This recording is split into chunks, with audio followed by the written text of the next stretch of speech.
Good morning, how are you? I'm Dr. Worm. I'm interested in things. I'm not a real doctor, but I am a real worm. I am an actual worm. I live like a worm and I like to play the drums.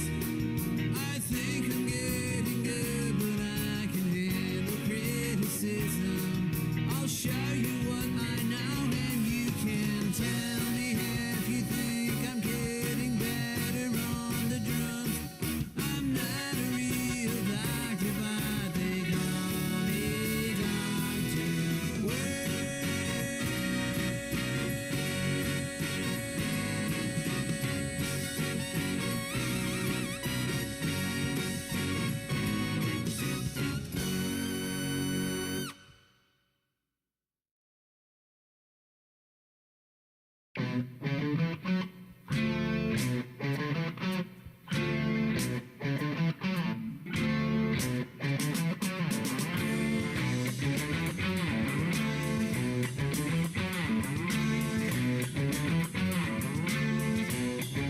They held their hands with lapse of pain.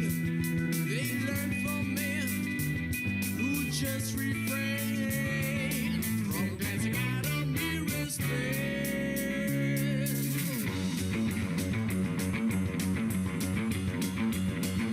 Seven screaming disbusters.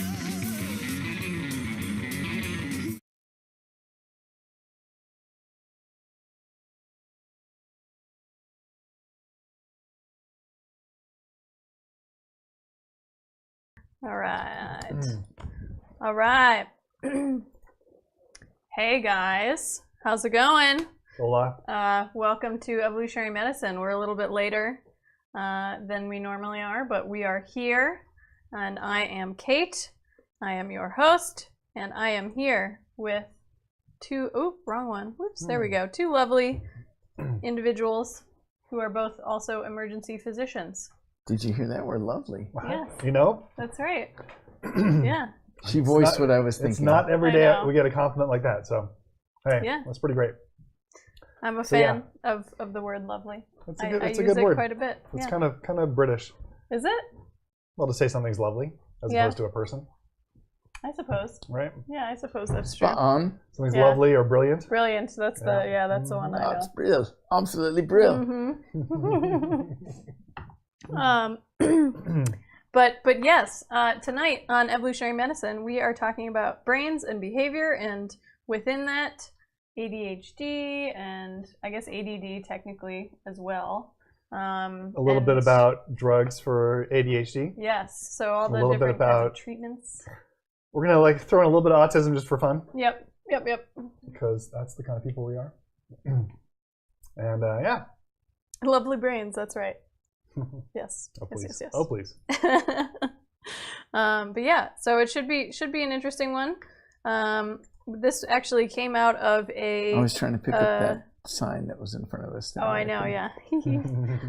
This came out of a viewer suggestion a couple weeks ago. So so here we are. Now I think talking that about the question was brains. specifically about The use of amphetamine for ADHD. Yeah. So we'll talk about that. And listen, Yes.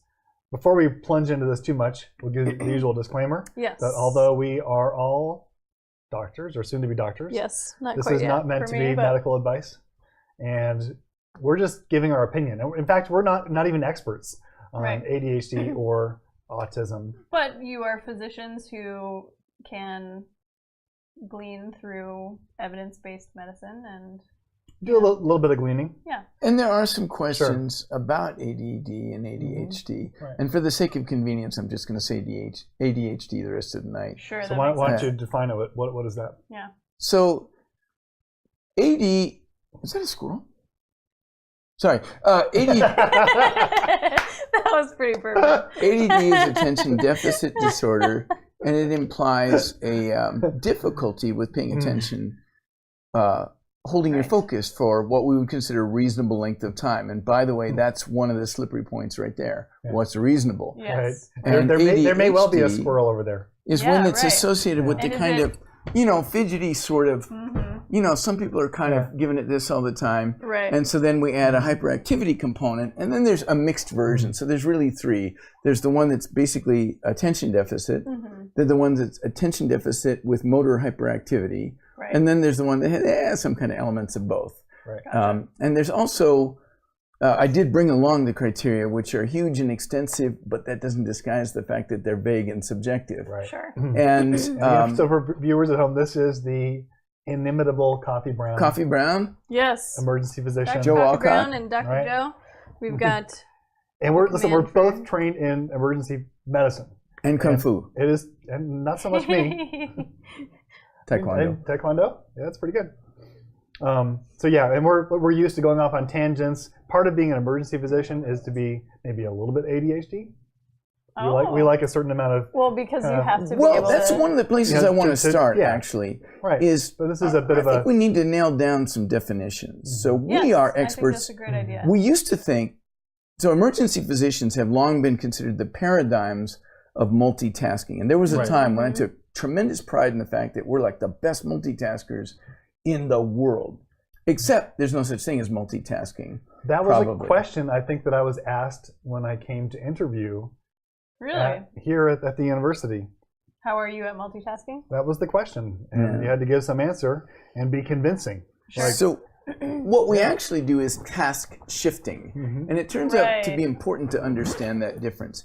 You can multitask. If one of the tasks is cerebellar and the other one is cortical, you often can do that. So holding a conversation with someone and driving a car at the same time, we can do, although to the detriment of both. Can you pat your head and rub your belly?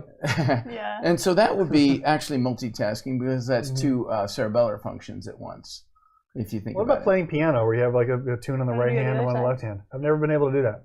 Right. Well, playing the piano for a master is a cerebellar function. Cerebellar. For someone learning, it would be a cortical function.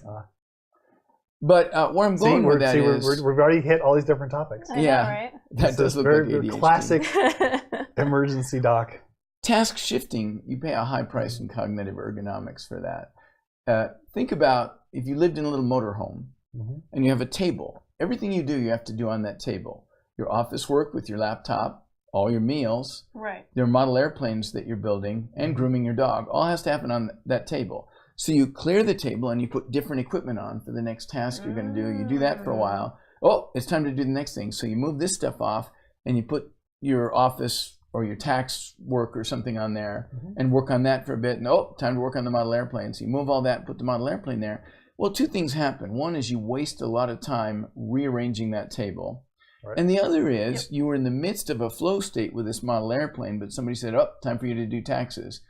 You had to shift all that. When you come back to the model airplane, you have to remember, wait, how did the bits go together and what was I going to do next and where was I in the sequence? Yeah. And so you lose a lot of the continuity of it. And so task shifting, which we are considered to be the best at in the world, is a horrible way to use your brain. But it's not the same as ADD. ADD is the inability to focus. We're just not permitted to focus. We're actually very good at it, or we'd never have gotten to medical school. You're really good at shifting focus as needed, right? Right, but Well, really we'd good at like means, to think that we Yeah. are. means less bad. It doesn't actually mean we're good at it. Sure. Right. So the amount of things that we have to attend to in the emergency room are Context pretty switching in vast. computer science Yeah. is apparently a similar thing. Yes. But so when I go to work, I'm working tomorrow morning. I'll inherit a list of something like 18 people who have various, diagnoses and things that have to be Right. done. You've got to get up to speed. Right. Yep. And in addition to that, there'll be the new patients coming in, the pager going off, telling Right. us to go back to the resuscitation room, Mm-hmm. the phone ringing with some outside doctor who wants to send us a patient, the nurse who has a question about somebody, the family member who comes out, the psychotic patient who arrives at the nursing Right. station and I don't requires always do some that. attention. So, but this is very real. Yeah. And this is, You've got to be really good at dealing with stress. it is stressful to do that. Or at least And just to good at partition hiding your it, attention or- yeah. in this way. Compartmentalizing, perhaps. But I think to your point though, the idea that we are expert multitaskers, we get by with these Right. demands that are placed on us. Otherwise, we don't do the job. But the truth is that multitasking doesn't really exist. We don't do multiple things at the same time. And I think that's what Coffee was saying. Yeah. Right. And it would almost be unsafe to insinuate that you do, in a sense. Yes, it is unsafe. Yeah. Well, if you fool yourself into thinking that you were able to accomplish a cognitive task that you cannot do. Right. And in fact, when people do PET MRIs, they look at brain functional scans, they show that we tend to do one task at a time. And you can switch back and forth. And there's some loss, as you mentioned, of the flow state or just your ability to attend to specific details.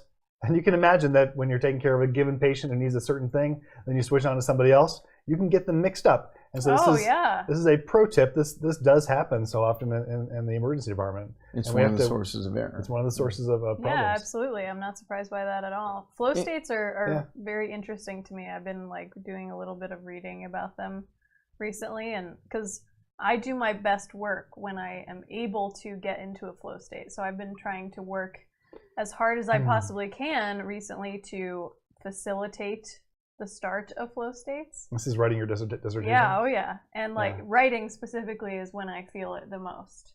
Well, that's great that you can do that. Yeah, and I need it. That's when I do the best work. And I have to set myself up with several hours of uninterrupted time where that's all I can work on in order to get there. And otherwise, I won't necessarily get there. I might still get some work done, but it won't be necessarily the same. It won't feel the same anyway. Flow states feel great when you're in them. It feels awesome. Can't remember the last time I was in a flow state. No? So, yeah, it's interesting. In a way, the emergency room completely prevents you from ever experiencing a flow state. Right. In another way, though, once you get into the rhythm of it, it becomes its own flow state for me. It can feel that way sometimes. Yeah, that's true. But I was going to say, because multitasking doesn't really exist, and we know that interrupting people actually causes medical errors. Right. In some places, when nurses are going to, say, get a medication out of we call it the Pyxis. It's a machine that they draw up medications and get them out of. In some places, the nurses will actually wear a specific vest with a color-coded vest that basically says, "Don't interrupt me as I'm drawing up my insulin or my heparin, because if I make a mistake, it can have some really devastating consequences." Yeah, absolutely. That's a smart thing. I feel like there should be more color coding just in general. There should be. And part of the reason I opened up that can of worms was I wanted to point out what a difference definitions make. Yeah. So the understanding that what we do is task shift rather than multitask helps us to be more vigilant for the kinds of cognitive errors that we're setting ourselves up for. Yeah, absolutely. And so having the wrong picture isn't helpful. And I think you're also saying that when I say that I'm a little bit ADHD, you're saying that I'm not. I know that you're not, because you made it to medical school. Like, fair point. Like there is no better filter for the ability to concentrate. I could have had a stroke since then. I think you might have, but no. So what about the definition of ADHD? And as I say tonight, I'm lumping them all under that umbrella. I totally get these are different things. Well, not different, but they're different manifestations. Yeah, absolutely. I have a lot of problem with this in the first place, and I spent some time with the DSM-4 and DSM-5 tonight, or earlier today, looking at how these things. He's a better man. This is why we invited Coffee, so he can consult the DSM-5. It did not make me more confident in these diagnoses. First of all, and hats off to psychology, it's an incredibly disciplined field that is really trying to bring some order to an extremely complex system. So this is not a criticism, but interoperator reliability using any of the DSMs has been quite low. Each edition tries to improve interoperator reliability. So we've got some shade throwing on DSM-5 right now. So. Well, DSM-5 has... So read me the comment. I know what I have understood the criticism to be, but what are they saying? DSM-5 spits on ground. DSM-4, please. So a lot of people are saying that, and the DSM-4 seems to have done a little bit better in terms of separating clinical pathology from normal variants. Follow-up, a lot of micromanagement in the DSM-5, apparently. Well, also, we're all diagnosable within the DSM-5. Is one of the criticisms I hear a lot about it. I've only read sections of it. So this gets to what is normal and what is abnormal. Exactly. And when do we? That's a really good point. Over-diagnose things, and when do we medicalize things that should be considered normal? Well, so I think this is something that people argue about. Yeah, so I think... Good question. What is the DSM? Thank you, Drop. Sorry, Diagnostic and Statistical Manual. Ooh, Yes. right. And it's a book of recipes that psychologists and psychiatrists use to assign diagnoses to symptom complexes. Right. It's a book about this big. They're That's what I remember. Yeah. I hypothesize that the problem is these are not really discrete syndromes, or most of them are probably not. I think like schizophrenia probably is. Bipolar probably is. Depression probably is. But a lot of the other things like borderline personality disorder, OCD, There's a lot of spectrum. There's a lot of spectrum stuff where they bleed into each other, and we're trying to create labels that guide us. What we really need is not so much consistency of diagnosis as we need to say these symptoms respond to that approach. And to their credit, really smart people are working really hard on this and making steady progress, but we have a way to go. And there's two things that I'll bring up about that. So one is that, at least for some things, you mentioned borderline personality disorder, there may be some overlap with a normal personality. Yeah, right. So in other words, there may be a certain threshold they have to get to, but someone on the, on one side versus the other side of that threshold that we diagnose either with a disorder versus being not disordered, the difference might be quite small. Yeah, I mean, so there's going to be shades of, for some of these things. Like you said, I think for others, it may be a bit more clear cut. Sure, right. I know, like with depression, anxiety, these are things that most people will experience at some point in their lives, not necessarily in a disordered way, but the DSM will define it as happening so frequently over some period of time and having a significant impact on your function and your quality of life, etc. So there's a lot of these sort of quantifications of how much something is affecting you, and that's where you move away from the sort of normal personality traits or just normal ups and downs of life into a potential disordered area. Yeah, so everybody gets anxious. Most people get depressed from time to time. Yeah, right. Most people, probably majority, undergo some variant of panic at some point, but we don't label everybody with major depression or panic disorder.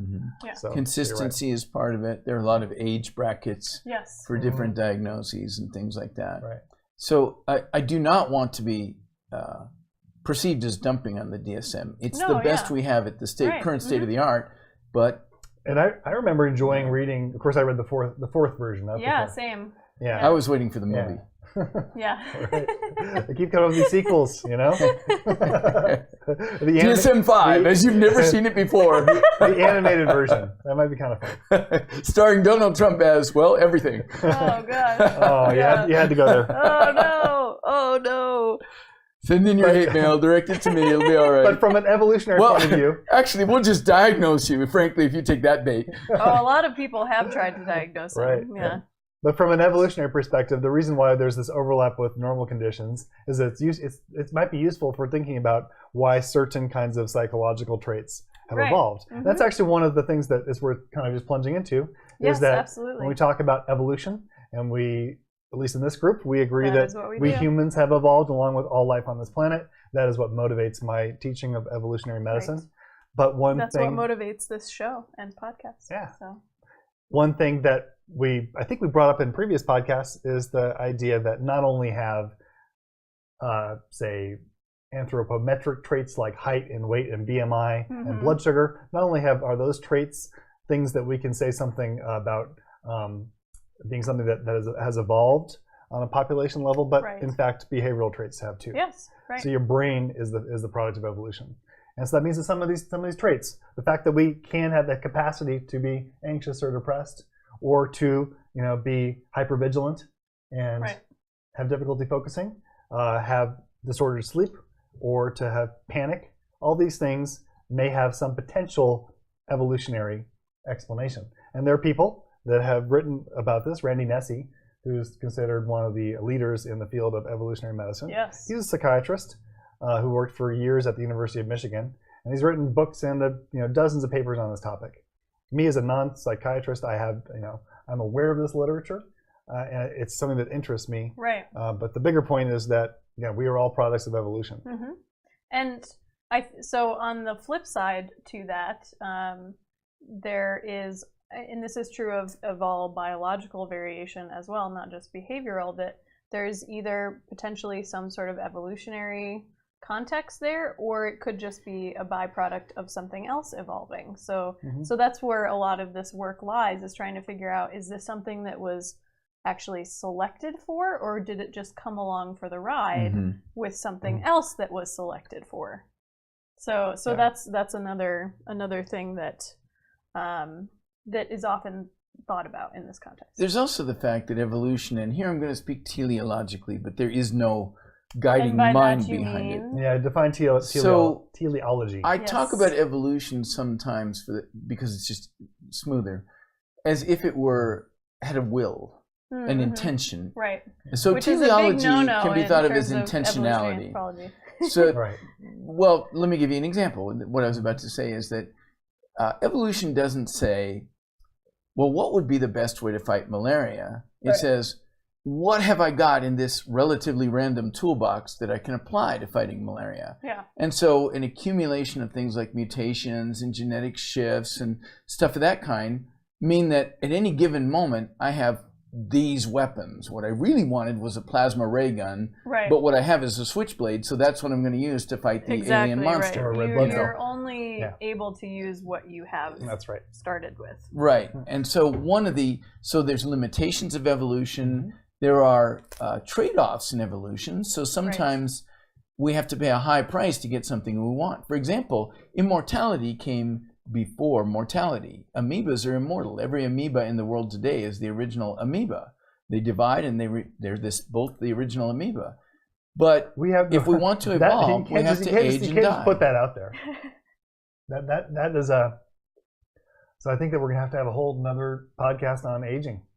Right. Oh yeah, absolutely. I mean, so I know what he's getting at. That's the idea that even the cancer cell, the Henrietta Lacks ovarian or cervical cancer cells, which are multiplying in labs worldwide, still to this day, that they have achieved a certain kind of immortality. So that's kind of what you're getting at with the amoebas. But to your bigger point. Well, so we often have to make a trade-off. For example, low back pain is not something we evolved for our benefit. It was part of the price we paid to stand up on 2 feet and free our hands and look across savannas and whatever else were the reasons that we wound up on 2 feet instead of in trees. Right. So we talk about, or we don't, but I think lay people often talk about evolution as if it were some intentionality that's cleverly engineering solutions, and it's not that. It's sorting for things. I could have, for example, a gene that means I will never age. Well, too late for that. Let's say I'll never die. I'll never get sick and die. I'm immortal as far as any cancer, infection, anything else. But some mugger shoots me and I didn't reproduce. That gene is lost. The fact that it was a dynamite gene doesn't mean it got preserved. Yeah. Absolutely. Or I could have a gene for color blindness, but everything else went well for me. And so I wound up leaving progeny in the world. Hey, Grady. So maybe we should talk about aging for a future standalone topic. Could you grab me the whiteboard and erase it for me? Can you do that? I just figured now would be a good time to do a little drawing of the evolutionary landscape. We can do evolutionary landscape. But immortality, the fact that there are people in Silicon Valley convincing angel investors to, give hundreds of millions of dollars in this quest for immortality, I think is something that we should explore. There could be no bigger mistake. Let's do a whole podcast on that. But I'll save now as a teaser for that podcast. There could not be a bigger mistake we could make. We already made a very similar one, which I will tell you about next time. The Iraq War? But we could not make a bigger mistake than to cure aging right now. That's a good point. Cure aging right now? You're saying even if it was feasible to do it, it might not be advisable. It would be a catastrophically bad idea. It'd be a bad time. So do you think that at some point it might be a good thing to do?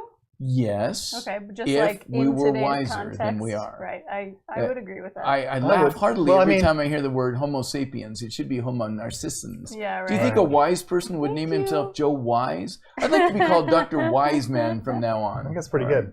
Well, I mean, so the only argument I have that maybe plays devil's advocate here is that a lot of the problems that I see we humans have to do with our lack of foresight. And I think part of that might come from the fact that we aren't around for very long. I knew you'd say that. Yeah. So you're saying that if we lived longer, we might actually care be more. wiser. So Yeah. I was going to save it for Maybe. the next podcast, but I believe if we lived an extra 200 years, it would be 200 years of sitcoms and nachos for most of us. It's totally possible. But like, let's think about climate change, right? So in our lifetimes, things are going to get real shitty. But You're welcome. yeah, right?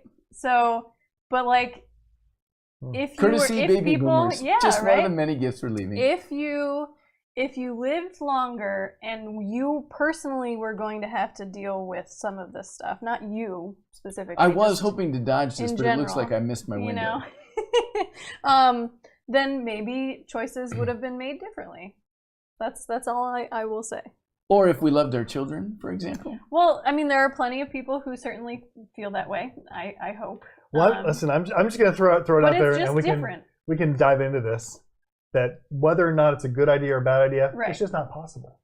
Not at this very moment. There are good biological and evolutionary reasons for why immortality is something that we cannot achieve. So we'll get into that. Yeah. I don't want to totally shut this one down. Here you go. Really good points from Paranor. Our self-awareness is new to us. We're still figuring it out. Long-term and group conceptions, full recognition of the other within the same group, instead of a projection of the self. That makes a lot of sense to me. I think we're still in this period where we are dealing with relatively new social dynamics or even socio-political dynamics that we may not have the capacity to deal with today, but hopefully someday we might. And maybe that would make for a better time to be immortal. But yeah. So having said that, immortality is something which I think is not possible, and I don't think that Peter Thiel and his compatriots in Silicon Valley are going to be able to achieve this, no matter how they try. It's something that I spend some time thinking about, and it's probably natural that as one gets older, you do spend time thinking about mortality. Right. I wouldn't know. And as a physician, it's worth thinking about sort of the lifestyle factors of disease, and we've gone over some of these in previous podcasts. Right. And how do we deal with diet, other features like sleep, medications that we might take, certainly trying to not get sick, and avoiding cigarette smoking, getting some exercise. So there are things that we can do to maintain a healthy lifespan. Sure. And probably a longer one also. Yes. So really quickly, so just to go through the evolutionary landscape here. Whoops, so I'm sorry. You're sitting next to a couple emergency physicians, so what do you see there, Coffee? Intestinal villi. Oh, okay. Yeah. I was going to say something like Bigemini. A parade of uvulae. Oh, there you go. I like that. He's way more creative than I am. That's a great name. I feel like that's a band name waiting to happen.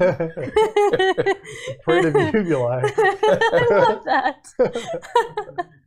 Are uvulae even a thing? Wait, so it's a uvula. Uvulae. I guess it would be uvulae. Yeah, uvulae. Yeah. Sorry, Latin scholars. Right. So part of the reason why so with your example, why you don't have a plasma ray to start out with, even though that's the thing that you might want. In this evolutionary landscape, the plasma ray is this guy right here.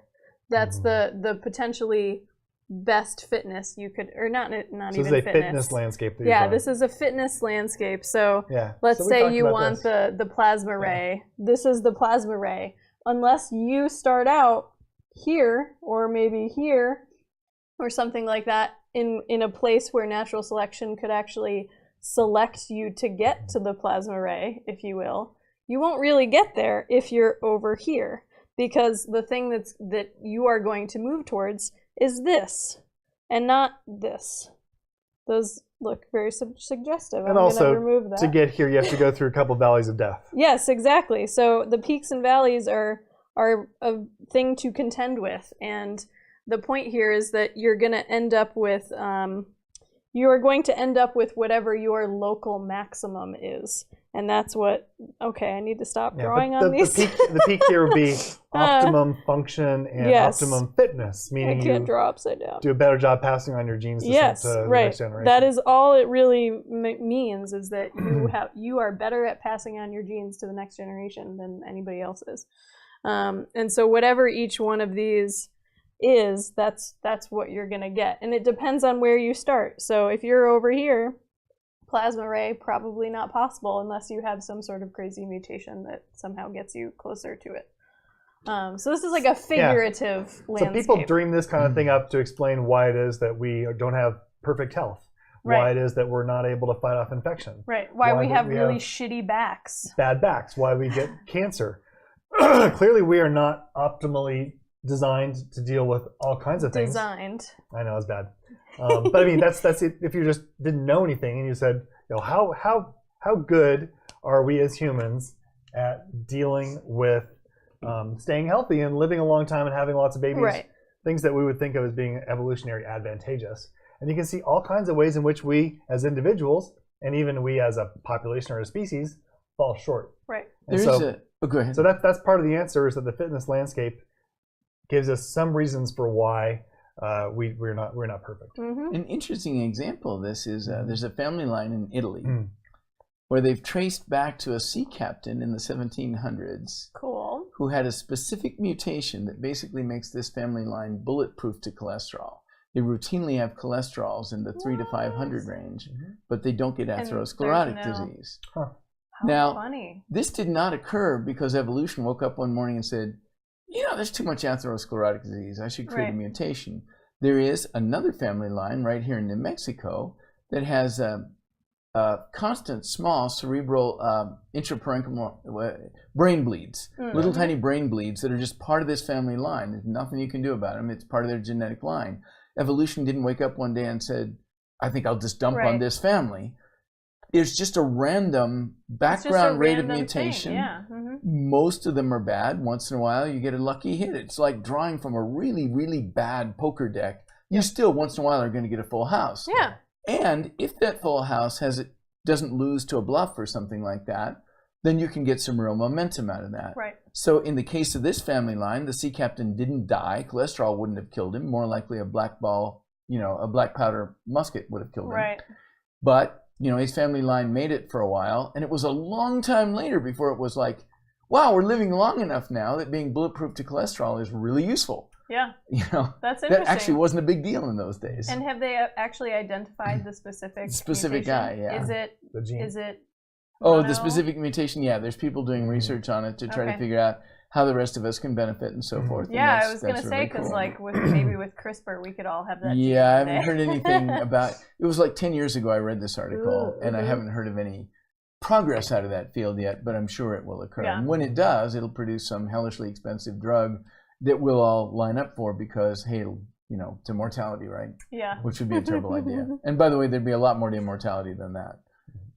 So this is your teleology point that, in fact, evolution does not have a goal. Doesn't have a direction. Not even when it looks for all the world like it did. Or an intentionality. Right. That's not the way it works. Yep. Although sometimes we can use a shorthand when we're talking about it that almost makes it sound like it does. But in reality, it does not. It's compelling. If you've ever played Evolution a game is involving not an dice, entity.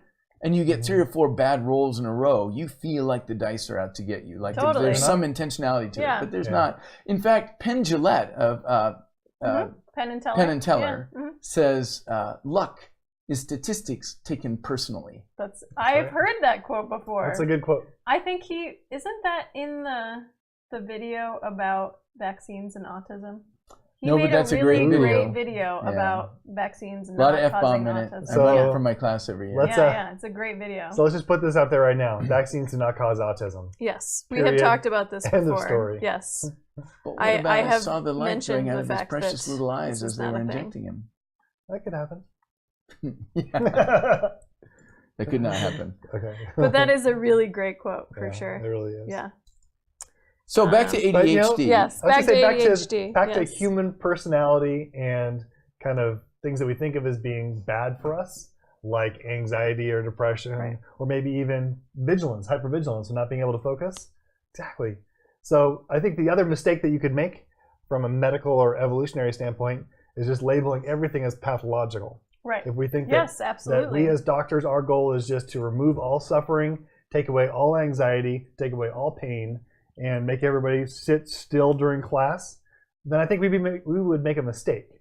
And we'd be ignoring that some of these traits actually do, again, they're on a spectrum, that at least some fraction of that spectrum might in fact be adaptive or beneficial. Sure. Or it might have been an evolutionary past. Maybe in and not particular now. contexts. It's context dependent. Yeah. I would say that's the number one thing that anthropology can contribute to science in general is an appreciation of context. I feel like that's the main thing that I have really taken out of my anthropological training. It's like the broadest sense of it, but context is the thing that is incredibly important for so many things. Context is key. Yeah. I saw a Johnny Depp movie a while back. It takes place in the Old West. The Dead Something or Dead Land. Does that sound familiar? Anyway, there's a character in this Old West movie who just wanders around picking up bison bones because of all this mass extermination and bringing them back to be ground up for the calcium in them. It's all this person does is just walk around all day picking up bison bones. The character is deeply schizophrenic. And I realized that nobody but a schizophrenic could survive that mind-numbing work that they had chosen. The general adaptation syndrome, which is a consequence of chronic stress, is basically you lose your lows. It's hard. You don't feel the pain of your life as much, but the cost is you lose the highs as well. So we call it burnout in our world. Yeah. So burnout is actually a clinical physiological condition. With lows. No way. Well, the lows are less low. You lose your emotional range, so you're constantly a little bit dysthymic, but you're not miserable. Is the trade-off that you get out of it. You would see it a lot in prison camps and places like that. Is burnout adaptive?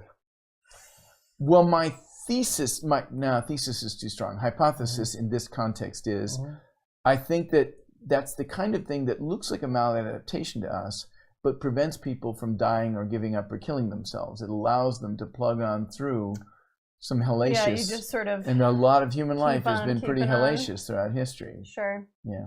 Well, this has to do. It's almost a resilience thing. I'm not sure if it's resilience. The people that are burned out typically can't really deal with it. Yeah, they're not resilient, I wouldn't say, in the sense that they don't bounce back to psychologically healthy. Yeah. Usually, not without some help. Unless there's some sort of some change, and some external help is usually required. But they are able to survive and plug along, and that's enough to leave genes behind. Yeah. So, again, we see a lot of burnout in the medical field. Oh yeah. Maybe in science field in general, but certainly where we work, it's a high stress environment, as we've kind of talked about. And so some people will recognize in our colleagues, or maybe in ourselves, burnout. So people that just, maybe they do seem a little cynical. They have a hard time empathizing with patients. Maybe they're less able, I think, to deal with stress. And ultimately, it does take such a toll that they stop coming to work and they change jobs. Wow. So it's a big deal. I would say that I definitely periodically experience burnout, but I try to focus on the opposite of the burnout, which I call the fire. So I go from fire period to fire period. I don't always have the fire, but when I do, I get shit done. Here's to the fire period. Well, it's basically a Dos Equis. And we talked in the stress episode about this a little bit. Yeah. But just as a reminder, most creatures don't spend their entire life stressed. You're poking along, eating grass or drinking water or something, and then, a predator. And you freak out for a little bit, and assuming you don't get killed, a little while later, it's the Walt Disney music in the background, and you're eating grass and drinking water again.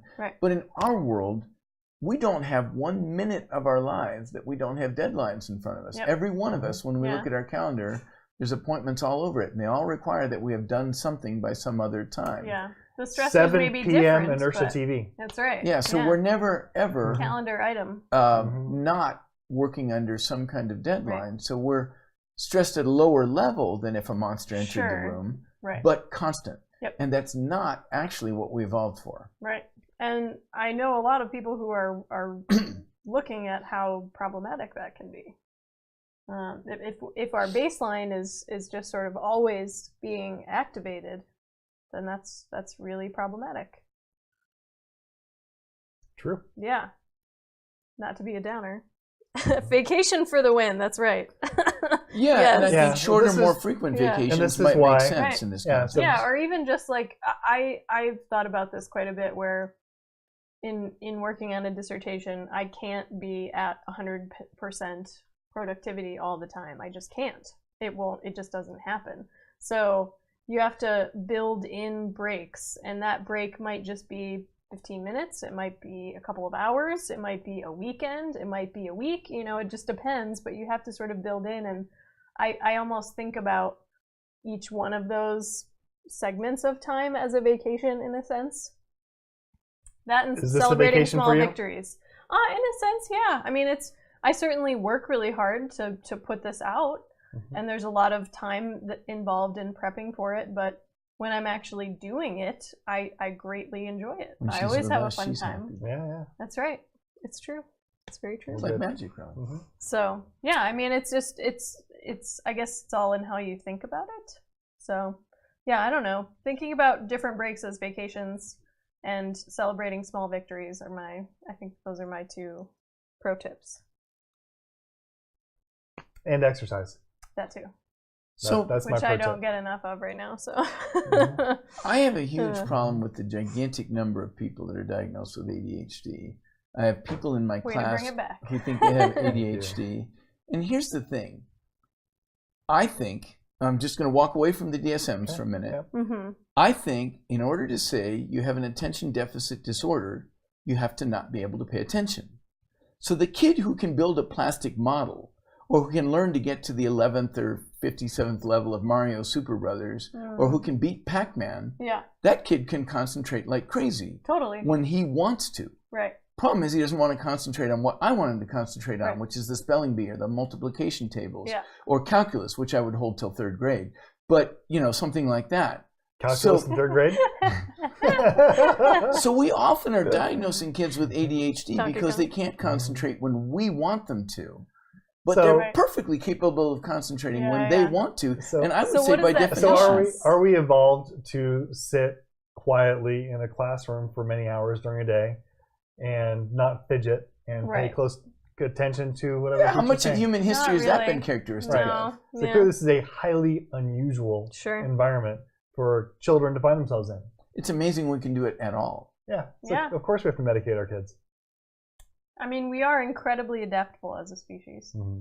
But yeah, I think that's a fair point. This is not necessarily something we are evolved to do. We've done it for, 0.1 milliseconds of the grand scheme of things in human history, or even just the history of the Earth. Mm-hmm.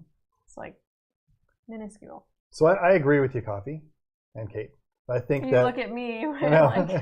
Like, that I'm Coffee. That's Kate. yes, right. got yes. so confusing.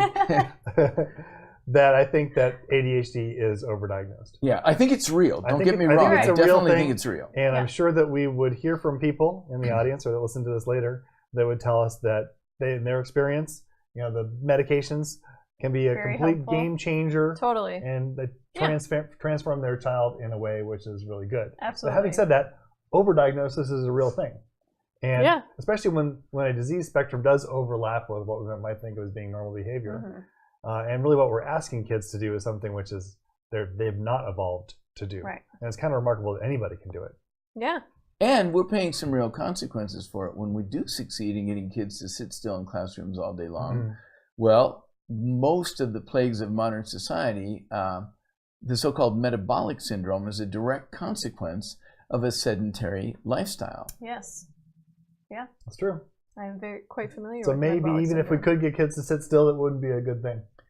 I actually have some ideas which are, we'll say for another time, but I have some ideas Mhm. for not pitting education and physical activity against each other. But right now, that's what we're doing. We're having to choose between them. So we have the jocks who are really good at sports but suck in the classroom, and we have the smart kids who the jocks will later wind up working for, who get early heart disease, and diabetes. Right. Yeah, I mean, well, so I think the larger question here, or maybe it's the larger context, if you will, of ADHD and the potential for overdiagnosis, is that you've mentioned that there's this overlap potentially with normal behavior. And I think really part of what drives this is that we are still trying to figure out exactly what the normal spectrum of behavior actually is. You know, so as we sort of refine our understanding of the normal spectrum of variation, we should also be able to refine what we define as abnormal as well. Right. But we can think of, there's a lot of good examples of epidemics or not new diseases that probably don't exist. Babies who spit up milk are oftentimes diagnosed with GERD. So that's gastroesophageal reflux disease, and they're given medication for a non-existent condition that they don't have. Because aren't babies like really all bad babies at burp, swallowing and all babies burping, spit up. It doesn't mean that they are abnormal. But there was a New York Times article about this a few really years crazy. ago. So that's a good example of where we've put a diagnosis on something which really is normal, and then of course we have this ready-made medication that we can use to treat this supposed disorder. So that's one example where we medicalize a lot. We medicalize too much stuff. Now, you talk a lot on these discussions about over managing things, and I'm in agreement with you in principle, in general. Now, my mantra when it comes to emergency medicine in general, is that usually the less is more approach, where we're doing less things and less intense things to our patients, tends to give us better outcomes. And that's really, I just think, where the evidence lies. Right. There you go, Mike's really, really great comment. When you have a hammer, everything looks like nails. That's true. Yeah. And remember, people want us to make them comfortable. They want us to have a pill or a treatment or a therapy for whatever ails them. And there are certain well, here's a great example. I had a woman come in. She's about 5'2", weighed 400 plus pounds, and her problem was bilateral knee pain. I knew why she had bilateral knee pain, but I did a good exam on her, and we talked about I could get her in with a nutritionist, and we could start a program to start physical therapy to start working on her knees. And I knew that would include weight loss and muscle strengthening and things like that, and some Motrin in the meantime. And she was quite dissatisfied. But I mean, I'm sort of beating around the bush because I could see a trap coming. So she says, well, do you think that my weight is the reason my knees hurt? Well, says I, trying to be diplomatic, it's increased mechanical strain and pressure, and it's probably making them hurt more than they would otherwise. So let's try to, and she just blew up at that point. She's shrieking at the top of their lungs. I knew it. You're saying it's just because I'm fat. You don't care about me at all. You're just saying I'm fat. I'm fat. You're saying I'm fat. And she's in the doorway now, shrieking at the top of her lungs. All the other patients are coming to the doorway of their room to see what's going on, right? Wow. Well, that's a lot of pressure to say, no, it's not your weight at all. You just need some Motrin and steroids and a couple of weeks off from work and, things like that. So some of it's us. We want to treat and fix things. Some of it's a culture that believes Americans should just never be uncomfortable. Some of it's the commoditization of medicine. We have to please our customers or we'll lose them. And some of it's not wanting to go through high drama like that. But there are a lot of vectors that all point in the same direction that lead us to overmanage things even when we know better. Frankly, I didn't even like the idea of giving her Motrin because I was worried she was going to overutilize it. No, we don't have any good options for that patient, it sounds like. But it does bring up the point when we're talking about what is normal, what is not normal, what should we treat. And there's actually debate about whether obesity should be considered a problem. Right. I mean, with everything about like fat shaming and there's a whole there's a socio-cultural multi-dimensional aspect, context there. The context. But clearly, there's just from a biological standpoint, something is going on with obesity. People are getting fatter. The statistics right now are pretty amazing. I think that 40% of American adults now are obese. So the numbers are rising. I mean, it's just phenomenally out of control. I don't think we have to choose between fat shaming and fat is normal. The opposite of a bad thing is usually another bad thing. And so Pendulum fat shaming swings. certainly is the wrong thing, but fat normalizing is also the wrong thing. That's going to lead to huge problems. It has led to huge problems already.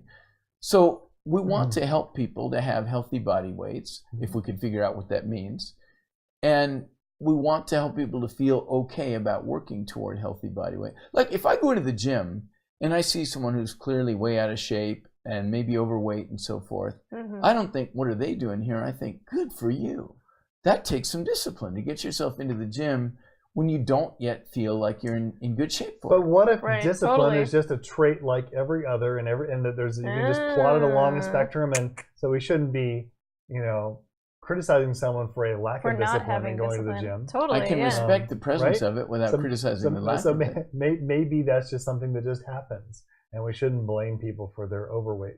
Right. Just to put that as a, but I was actually going to bring it back to our ADHD Sure. thing. Yeah. We have this epidemic. Sorry, my It's attention something wandered. easy to measure. We can measure someone's waistline and we can say this is a real phenomenon, and it's different because we have records that go back 50 years. Yes. And we know now that Right. 30% of kids now are overweight and obese, an even higher percentage of adults. Right. It's so bad the high school yearbooks are thicker now That's right. to make room for the pictures. Okay, keep going. So what do we make of this epidemic then of ADHD diagnoses? Is this something real? Have we just changed our diagnostic criteria so that we're casting a wider net Right. and we're bringing more people into it? Or is there something really going on? So- And listen, and it is absolutely plausible that just like the obesity epidemic, which is real, that we could argue that ADHD may be there could be a real increased prevalence that's driven by something. Again, I would say not an either or question. Mhm. So the ratio of every diagnosis increases. Migraine, for example. That's partly because our definitions of it begin to broaden. Right. There's always a gray zone, and we begin to erode out into it, just as our definitions of sexual harassment have, for example. The same thing happens with diagnoses. We put these little bombs out there, Coffee. We'll have to circle Another back to that thing one is, too. so we recognize more variance on the original classic model is what I'm getting at, all right? They were in the gray zone, and now we say, well, okay, then we're extending the zone to include this. So you get more diagnoses for that reason. We become more aware of it. You get more diagnoses for that reason. But in addition, there are also secondary gains to diagnoses. Schools get more money when they diagnose kids with learning disabilities. Drug companies have drugs to sell, and parents need Right. some excuse for their kid Johnny to be getting C's instead of A's. Oh, well, it's medical. Not nobody's fault. It's just, hey, Johnny's a good kid, but look, it's medicalized. Right. He needs medication. And And it then very he'll well sit could still in be, class, but will he get but A's? It's not always the case. Right. So what do we make of you said Johnny? What do you make of the sex difference of the ADHD diagnoses? 3 males for Really every good It's female. question. it's not the girls that are the problem. So what's up with that? Well, it is one female it's 1 in 4 is female, so Right. it's not, girls are not exempt from it. But a pretty But, skewed ratio in one direction. If you look at human young people in different cultures and different times, the young males are far more active than the young females. So do you think this is a biological thing? What's driving that difference? I think why would- testosterone is basic. Well, young boys don't have as much testosterone, Yeah. but they're androgenized. And so I think that once it you is reach part of androgenicity. male sex differences that they are more physically restless than females are. Or at least, I won't say I think that. That's too strong again. I don't have enough evidence. I'll say it seems credible to me that may be how it boils out. Do you Right. want a beer? I want a beer. Yeah. I got tea things. And I guess the point that I was making is that it could be both. Mm-hmm. We could be casting a broader net. Mhm. We could because of some of these things you mentioned, the fact that there are some economic reasons for, and I even do social wanna try reasons that. You want to pour for me a getting little sippy sip? absolutely for making more diagnoses and may make good. people Ooh, sorry. people happier That's good. Thank you. to have their kid just not have the phone call every afternoon about little Johnny not being able to pay attention. But in addition to that, there's certainly some biological things going on. These boys, there's something different about them than girls that's driving this. And it's a combination of Right. genes, environment, some other feature. But again, it can't all be genetic is the thing. Just like obesity epidemic Right. is not all genetic. Yep. It's too fast to be explained That by a is change so in much. genes. That's a lot. I'll drink what you don't. That's a lot. So what are you drinking, Kate? I don't know. Tell me. Is it some sort of whiskey? Oh, it's a Scotch. Speyburn. And this is a Stone Brewery It's a Ruination very Double IPA. large pour. Between the two of you, you have a Boilermaker. Yeah, there you right. go. Yeah. So I think this is again part of a larger contextual conversation here, that there are a lot of topics these days that people are still going on about the nature-nurture divide, many of which are controversial, and I think in most cases there is probably some sort of biology and some sort of environmental, and within environmental, a lot of it may be sociocultural. And I think that's totally plausible for ADHD as well. So what do you make of adult ADHD? I don't know much about it, to be honest. Is ADHD usually something that's only thought to be in children? I think initially it was a once disorder thought of that of way. children. Okay. And so the idea of there being an adult ADHD is relatively new. Okay. And it has been sometime in the last 10 years, the FDA actually approved medications for adult ADHD. But that's new. So 15 years ago, Right. there were no approved drugs, and there may not have even been a quote-unquote disease. Well, here's my thought on this. I don't necessarily think this, I'm just throwing it out there, that we're also seeing sort of a temporal change in just attention span in general. So we The now damn smartphone. Right. We talk about the fact that we have barely more of an attention span than a goldfish these days. A bit Something less. Like, Yeah. is it less? Yeah. Oh my god. That is to say, a if you small judge by the goldfish. length of an average movie cut, Yeah. he's shorter than a goldfish's attention span. I'll say it that way. So yeah, what do we think about this? Because this seems to be a larger thing that's going on that seems to play a role potentially. Well, I do think that smartphones have destroyed our brains. Yeah. I really do. At the very least, maybe they've reprogrammed them in specific They've ways. reprogrammed them. This is something that can happen in adulthood because. Oh When yeah. did I get? I guess I got a BlackBerry, believe it or not, Yeah. in 2000. Well, those used to be super popular. Yeah, I got a. He was texting Obama constantly. And then I was like, and then I got a Moto. I got an Android phone. So I was late to the whole iPhone party. Yeah. But the phones right now are extremely powerful at getting our attention. Dopamine. Right. Like my students are like, call me, right? This is old fashioned, right? Right. It's Oh, not I how you know. hold phones Like, what do you anymore, do? right? But I'm like, call me. Yeah. Or like, Right. They don't know what you're talking about. But this actually occurred to me recently, because I went for a walk with my dog, and I was just wandering around. I was looking at my phone, and I thought, how weird is it? Some guy drove by in an SUV, and they kind of looked at me. And I thought, how weird is it? I'm walking around with a phone in my hand. It's very, very normal now. But back in the day, when you had like a rotary phone, yeah. if you could imagine like taking that phone and then walking with it around the block, how bizarre that behavior would be. Yeah. I used to Right? do that all the time, but my dog got jealous. All right. Like you really, You when I grew mentioned- up, you wouldn't walk around the block with a phone. Or even if you had we had those cordless phones, and those were cool and kind of Oh, totally. high tech, and Oh, they yeah. used some kind of wireless frequency in your home. But you wouldn't dream of taking that phone and wander around the block with it. They No. would call, that's when someone would call the psychiatrist to come do an Right. intervention. Right. Now we're inseparable. Right. You mentioned earlier that. Do you know where your phone is? Yeah, it's over there. Yeah, mine's over there. Where's your Yeah. coffee? Mine's right there. Yeah, so Yeah. we not only do we It's know like where our phones in are. the 80s, it's like, Yeah. it's 10 o'clock. Do I you love know you. where your children are? Do you But love now me it's, too? do you know where my cell phone is? Right. And there's, think about all the notifications. Oh, yeah. Your Twitter feed. Every single time your you get a big text. notification, it's a little dopamine I hit. guess a little, yeah. And I had them turn texting off on my phone. Yeah. that's brilliant. See, the thing But- is, like, so I will come in and not necessarily defend the cell phone because I very well recognize the problems with it. But to me, the calling versus texting thing is an efficiency thing, Yeah. where some things don't necessarily warrant a full phone call, and some things certainly do. Well, how about who actually leaves a voice message on someone's phone? I do. You do? If it is something that is warranted. Like if it's not something I want to type out. Like I don't want to be typing novels, you know. Okay, all right. I mean, maybe sometimes I do, but like it just again, it depends on the context. Well, this has been a change. So it used to be normal. Right, to leave a voicemail. Yeah. Right. I mean, I don't even think Grady has his voicemail set up. Really? Yeah. Good for you, Grady. I'm pretty sure he does it. Well done. That's nice. But yes, they're always competing with our attention, fragmenting our brains, forcing us, I think, in a way to multitask. Yeah, and that can decrease your performance in other tasks. Absolutely. There was something that came out on that recently. I think they said even if the phone was on the desk, that was some test that they were asking people to do, the performance was worse if the phone was just there.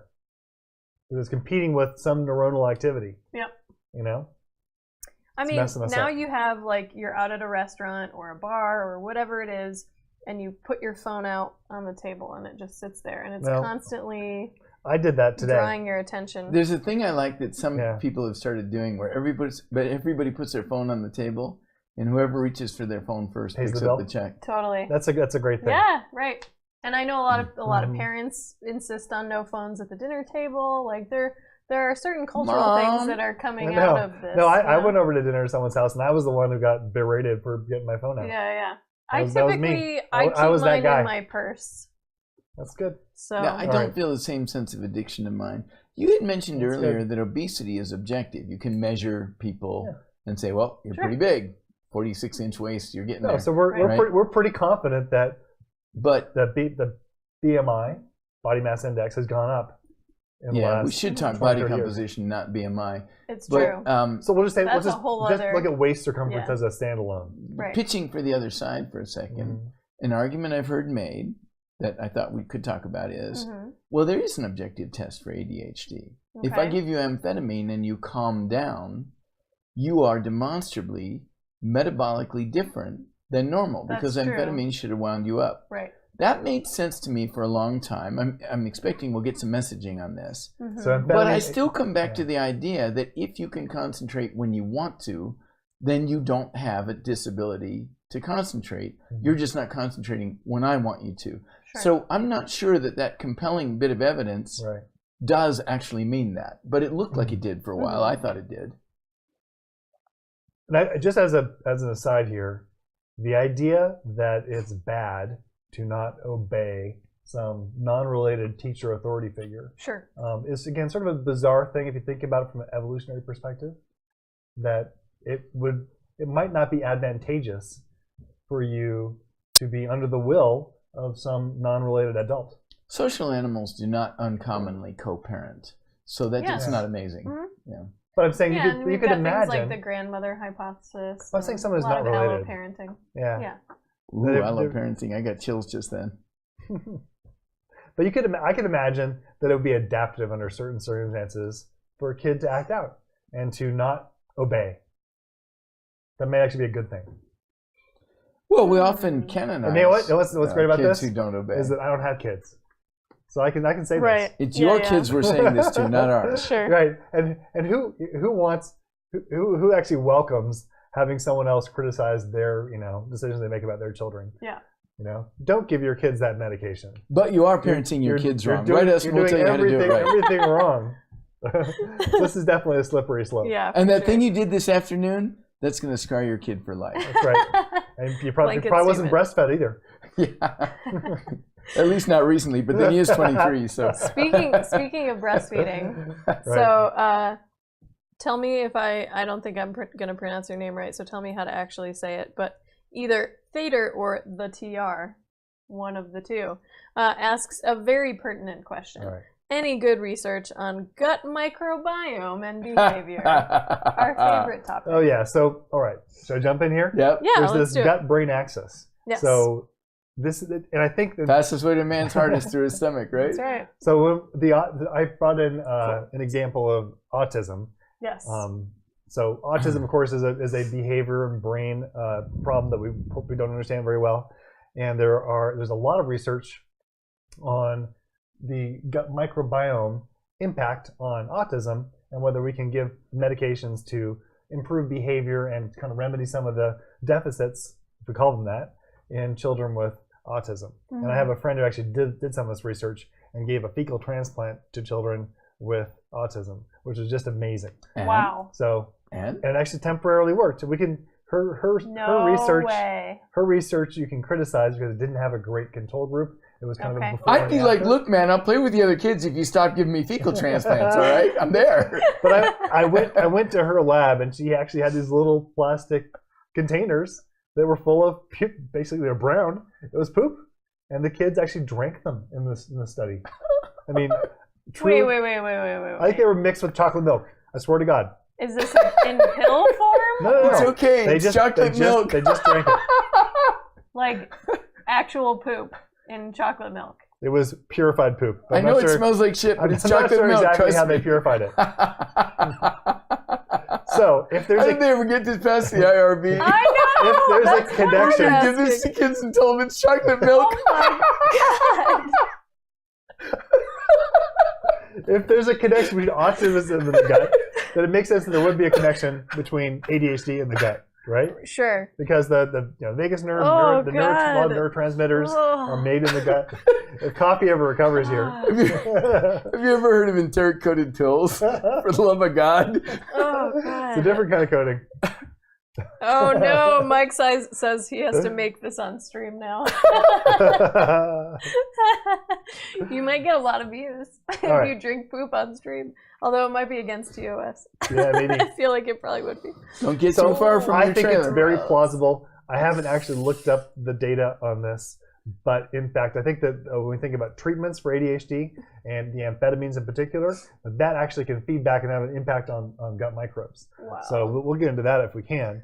But I was kind of half joking about the breastfeeding thing, that kids. If we want to explain why is it the kids exhibit these behaviors that seem so quote unquote maladaptive and bad in the school environment, then maybe one of the things that has changed that also may predispose to obesity would be the fact that we have these different microbial inputs early in life. Okay. Lack of breastfeeding, way too many antibiotics, too much processed foods.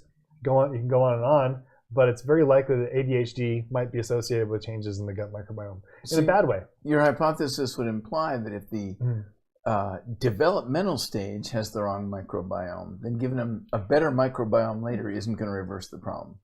Potentially. That's a Yeah. testable hypothesis. Yeah. Again, I'm trying to think about what is it. We've already established that kids now are not hugely genetically different from kids 15, 20 years ago, and yet ADHD is more common.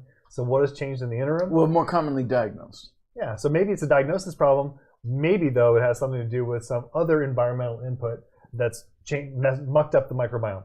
So again, I don't have great data to talk about here, Right. but I think it's very plausible. A lot of this is still fairly preliminary, Yeah. right? The other amazing thing when you think about it, because we as physician scientists, we pride ourselves on going with the evidence, is that we're still in a place where we don't understand a lot of diseases. We certainly don't understand autism. We don't really have an understanding of what makes a Right. child have ADHD. And even heart disease, Alzheimer's disease, cancers, we know that there are things that are associated with them, but very rarely do we know that something causes these Right. illnesses. Well, I know there's a lot of research going on with Alzheimer's, looking at whether or not it's an immune pathway Yep. kind of thing.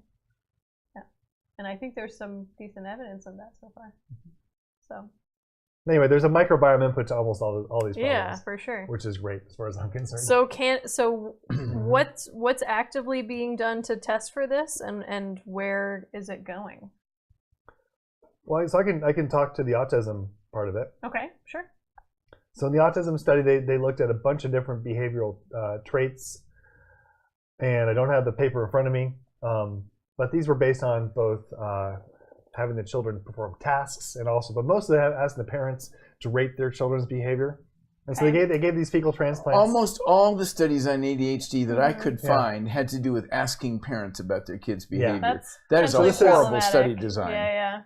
It's a very squishy and Difficult. subjective thing. Yeah. In fact, the Cochrane review said there's essentially no good evidence Right. around this topic.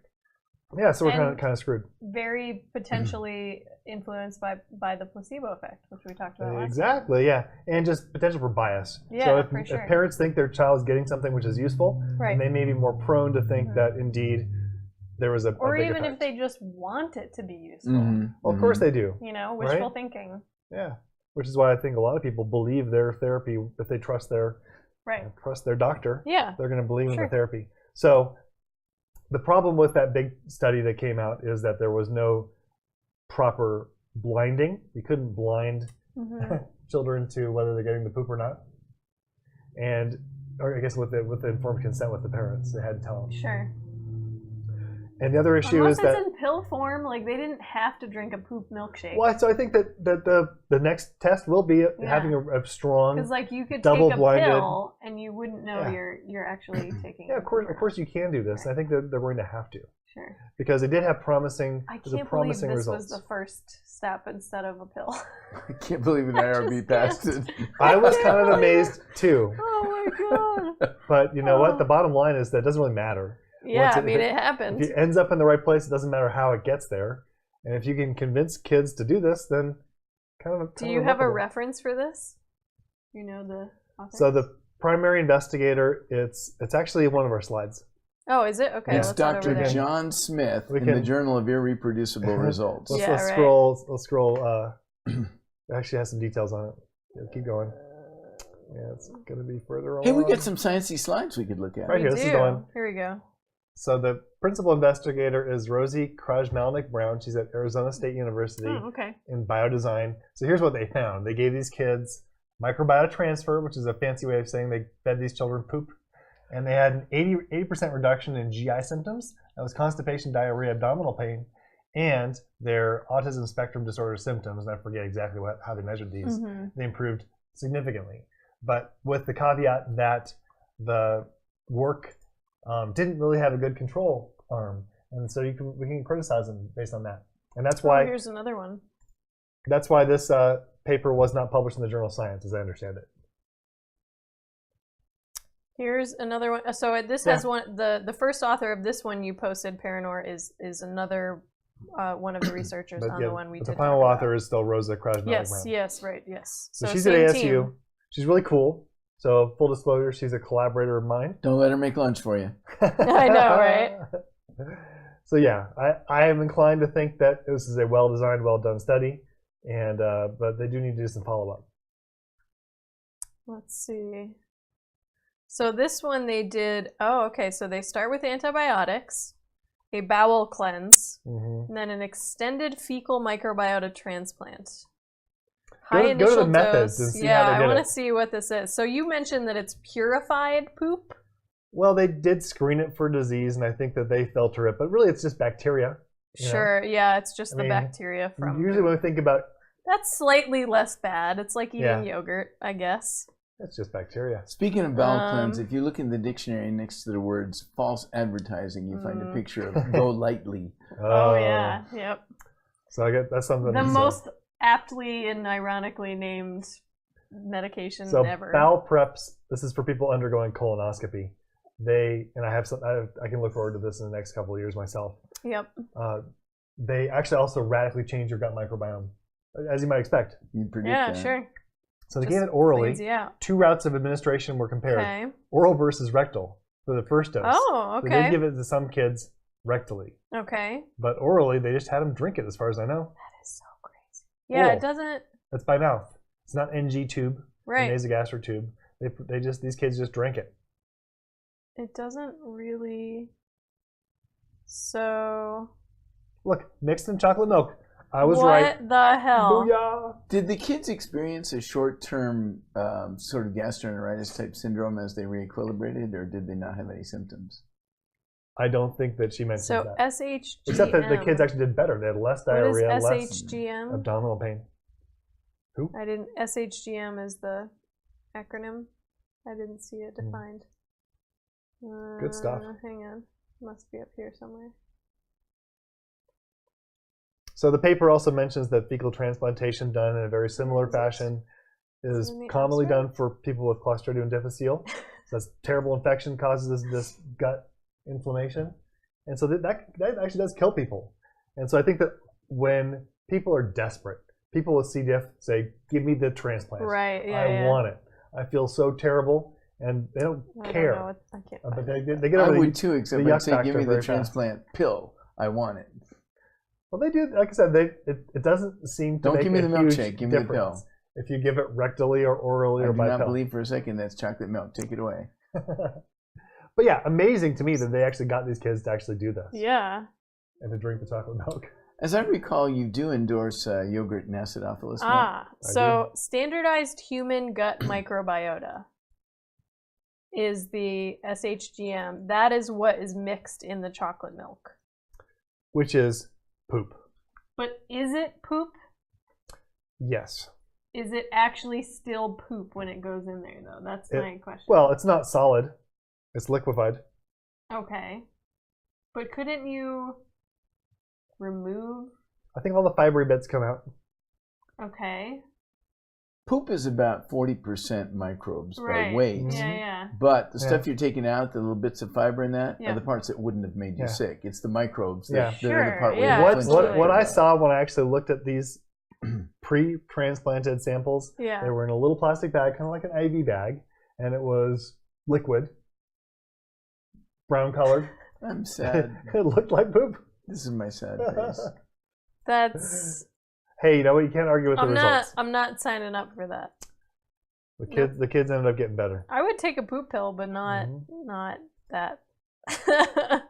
If you said to me, do you still have Uncle Bill, symptoms, or what's would you like another of those milkshakes? I'd be like, no, the symptoms are gone. Thanks for asking. Right. Ooh. You know, speaking of milkshakes, this is completely off topic. Do the kids know? Like, they have to know, right? I don't think they're told that they're consuming poop. Okay. John, I have good news and I have bad news. The good news is this might be chocolate milk. The bad news is you might get randomized. I mean, that's the classic thing. Like, you know, parents are like, is this chocolate or poop? Chocolate. All right, you guys are never going to look at chocolate milkshakes in the same way. Listen, speaking of that, this is totally off topic, but I had a chocolate milkshake recently with red chili. So, Uncle of course, Bill, the question in New Mexico is green or red chili with your Mexican food, or New Mexican food. And red chili sauce mixed in with a chocolate milkshake is fantastic. It's really good. I got this at the Owl Cafe. Cool. For people who might be local. How about, so good question from Thader. Did they make the kids change their diet to match what, like the sample that the fecal transplant came from? So one of the features of autism is that kids tend to be very, very picky. They tend to have stereotype behaviors in general, but also very much around food. So it's hard to get kids to probably change their diet in general. Like all kids, it's probably hard to make them change their diets. I don't think they did anything special in these kids to make the bowel, like that standardized human microbiome, to make it take, besides giving them antibiotics beforehand. Great question, Thader, though. That was pretty insightful, because then they're changing two variables. Right. Yeah, for sure. Yeah. Good point. So yeah, it kind of blows my mind a little bit. But it's interesting. So let's go look at the as far as I know, specific results. There has not been a similar study for ADHD. Okay. Maybe that's coming. You could imagine, and by the way, I wouldn't be hear surprised. this clearly, vaccines do not cause autism. Yes. We've been But there. I'm playing with an idea here. You could imagine that the vaccines immunize us against some of the microbes such that it changes our gut flora, and if we were really unlucky, in such a way as it might promote autism. Okay. So what Coffee is saying is that now this is science fiction I'm talking about here. I have no reason to think this happens. The work that was done by Wakefield with the MMR vaccine and supposed links to autism has been thoroughly discredited. There is no biological mechanism whereby that would happen, and there is no evidence that in fact that would happen, and there is good evidence that the data were fraudulently obtained in that study. So it's remarkable that he is still invited to conferences and goes around the world. Is he still? I thought he was totally discredited now. No, he's discredited, but he is still invited to speak at various places. That's because the anti-vaxxers like him. Yeah, they do. Yeah, and the original study design was retarded. Let me ask you something. Have you ever been in a car? Have you ever had the flu? Well, clearly having been in a car causes the flu. That's the study design. He looked at all these autistic kids and he said, they got statistically significantly more vaccinations than kids without autism. Right. Well, you know what? Kids with autism go to the pediatrician. Pediatricians give vaccines. So, Definition and of how a this spurious ever got into correlation Lancet? right there. Lancet's a good magazine, but I can only conclude that the editor who was on duty that day had meningitis or And something. that paper has been retracted. It is no longer in Lancet. Yes. It's retracted, Just to be and clear. the data was Yes. falsified, and the guy accepted $750,000 to falsify the data. I mean, every level of the way. But if the paper had been exactly as they understood it, it was still a terrible paper. But Coffee, you're saying, well, is it plausible that there could be a mechanism Like, can we imagine a pathway? whereby Right. a vaccine, some vaccine, might impact the gut microbiota if we know that the gut microbiota is involved? I think the answer to that question is it is plausible, and I only say this because there are people in the lab here in Albuquerque who are looking at vaccines against specific gut microbes. So it is possible that one could design a vaccine that would target certain gut microbes, or that accidentally tagged them as it went by. So there's similar enough antigens somewhere. Yeah. So and other thing I think in science is to say, there is no evidence to suggest that autism is caused by vaccines. And outcome-based studies show no statistically significant correlation between vaccines and autism. So even if the mechanism I'm imagining for the sake of argument, we can still rule it out without even looking at the mechanism directly, because the outcomes are not different for vaccinated But kids. let me flip it all the way around and just say that if we did find out that there were a consortia or certain microbes that had some kind of function that was involved in the pathogenesis of autism, you could design a vaccine against them. We could totally treat or prevent autism with Wouldn't vaccines. that be great if we had an anti-autism vaccine? You know what? That would so close the loop. Totally flip it around. It's not impossible. And it's not to say that vaccines don't have some risks. In your face, Jim Carrey. But vaccines, they do carry some very, very small, known, quantifiable risks. So, in general, not speaking of autism. evolution and human psychology, why do people who know broadly what science can do? I mean, they have light switches, we have jet airplanes, atom bombs, stuff like that. Why would they take the advice of a Playboy model and a rubber-faced comedian over the entire scientific community? Why would that make sense to them to go, well, yeah, I know what science says, but I'm going with the nude model? Actually, I answered my own question. Have you been living in the U.S. in the past year and a half? Exactly. Who will be elected? But it has to do with the whole erosion of trust. Yeah, right. The people that don't accept advice from experts. And the glorifying of celebrity. And the glorifying, yeah, sure. They kind of go hand in hand these days. So maybe that's enough. Before we get too far down the vaccination pathway, sure, yeah. I wanted to talk a little bit about why I think that some of the drugs for ADHD might be harmful. Okay, yes, yeah, let's get into the... Do you think speed might be harmful? I know. So, funny story. So I have had to... I was addicted to crack for 10 years.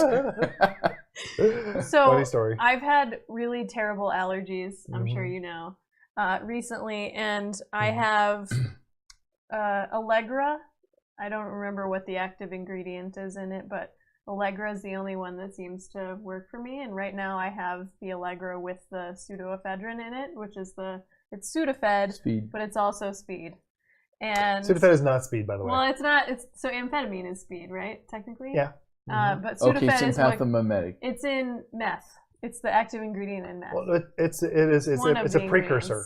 You can make methamphetamine you make meth from it. From pseudo. There's a pathway by which you can get from that, which is why you can't go buy tons of this stuff. Right. That's why you have to give your license, everything. Yeah. I guess I haven't bought it in a long time. Yeah. So I don't necessarily need it. Not since your lab blew up. Yeah, right. This was just what I had, and I've taken it a couple of times recently, and it's a 12-hour dose, and it messes me up. I thought you were going to talk about your flow state. No. I get zapped. And your dissertation writing. No. I mean, I have way more energy. I can feel it, but it's uncomfortable sometimes. Yeah. But we joke about this, but it's very, very common, I'm totally sure, for real, students and to take it makes it Ritalin hard for me to sleep. For studying. She's typing things like, anthropology is good for society, but people are trying to kill me. That's why I began studying it 10 years ago. Who says I'm paranoid? Yeah, totally. I get shaky. It's really... And there's the like generic version or whatever, which is phenylephrine is the active ingredient in that one. But that one does not do the same things. Right.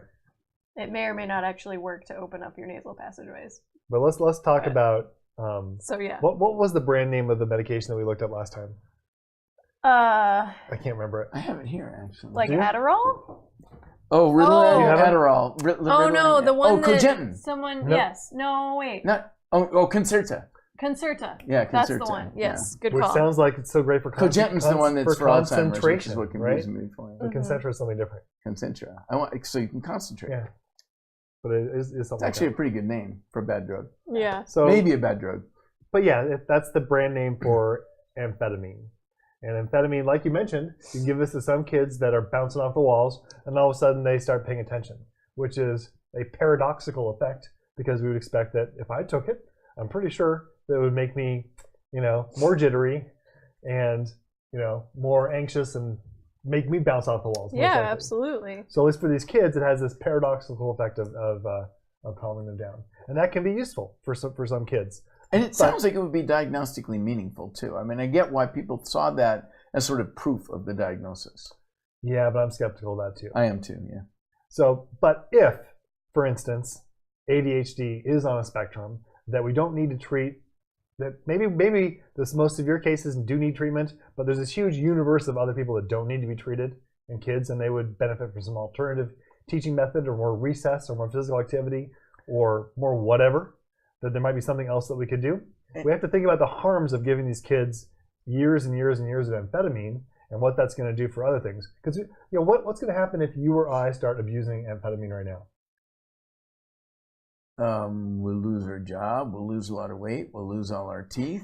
Our marriage and will end. we'll get heart disease and probably have a heart attack. Yeah. It actually speeds up. Sorry. Yeah. The hardening of the arteries and increases cardiovascular We'll age risk. much faster. So this happens. This is a very, very real side effect. I look this good at 24 because I don't use amphetamine.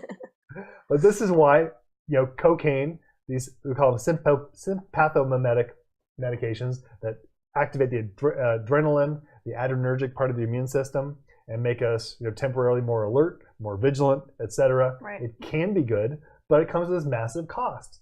And then one of the main costs is this cardiovascular risk. So people that come into the ER that have been using cocaine or methamphetamine or whatever, they tend to have a variety of problems. One of them, though, is this cardiovascular issues. So that's a biggie. The second one is that amphetamines, because of this gut-brain axis and other things, amphetamines actually probably have adverse impacts on your gut microbiota. So we know this from a variety of studies. And what's really interesting is that, and we've talked about this before, not only do our brains use things like adrenaline or epinephrine and have these neurotransmitters, but the gut microbes make them too. Right. And they're busy signaling to each other and doing various things.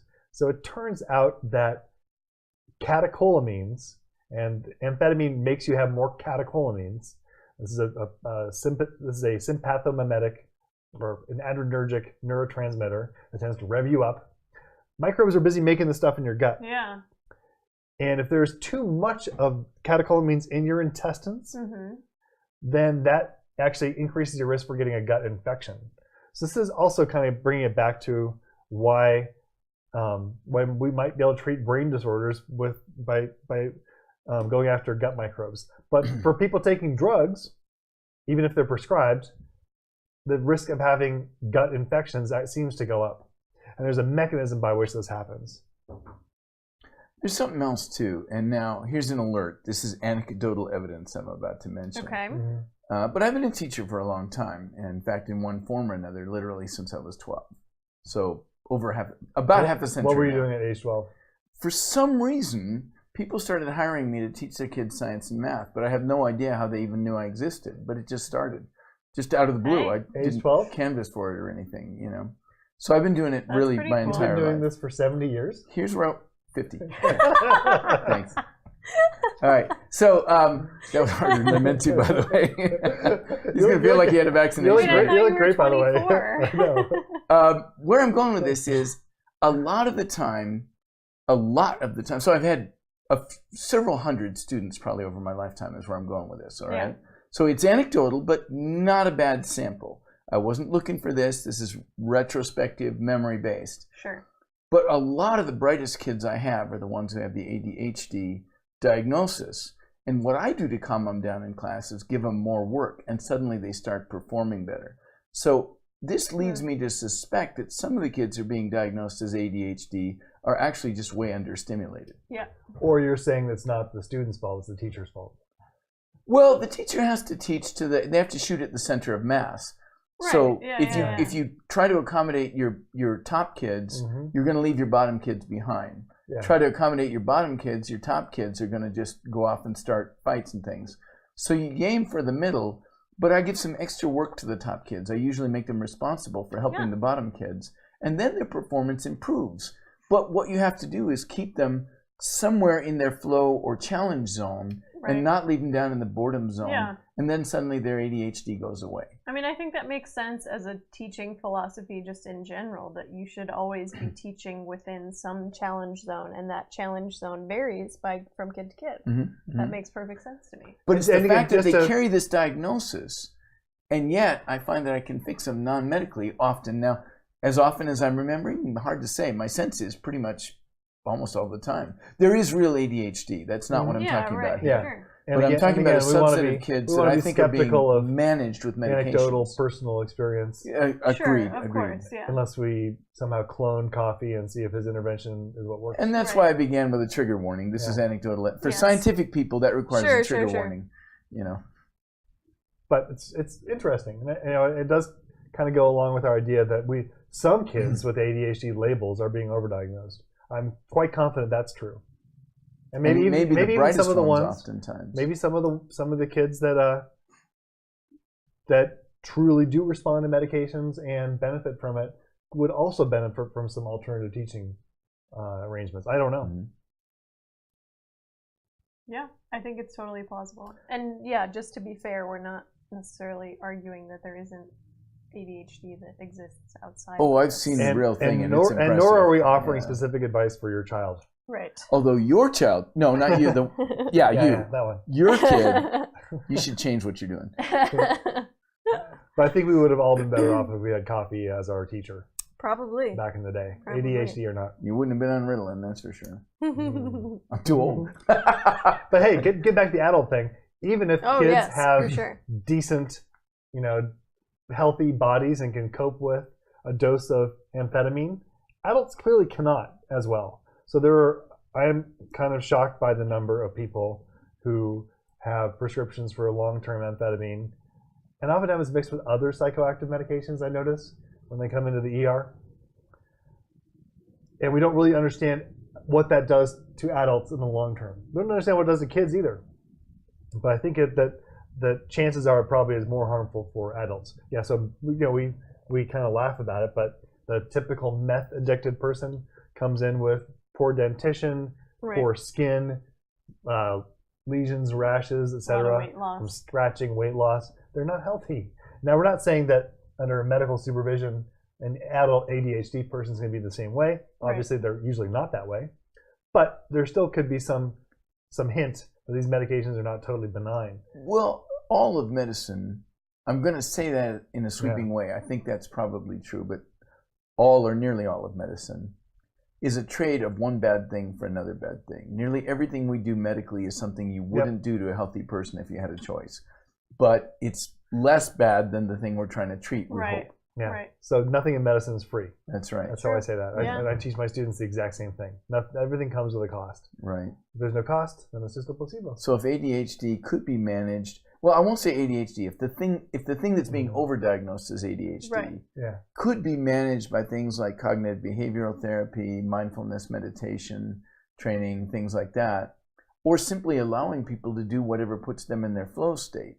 If they have a flow state, they don't have ADHD. Flow state is all about concentration. And to your point about problems of medications given to healthy people that we wouldn't treat a healthy person with most prescription medications, which is why they are prescriptions. There's actually evidence from that in caterpillars. That caterpillars, when they have certain infections, they will switch plants and they will actually eat a different food source. So they actually consume medicine. So medicine taking is not I'm aware of that. Not unique to us humans. Yeah. Other primates do it, sheep do it, and even insects do it. And so this study showed very nicely that if you were a parasitized caterpillar, if you switched foods, you lived longer and you actually made it to adulthood more often. No way. Yeah. But not as long as an unparasitized caterpillar eating its correct food. Yes, that's true. And if you had an unparasitized caterpillar and forced it to eat this alternative food, they died more often.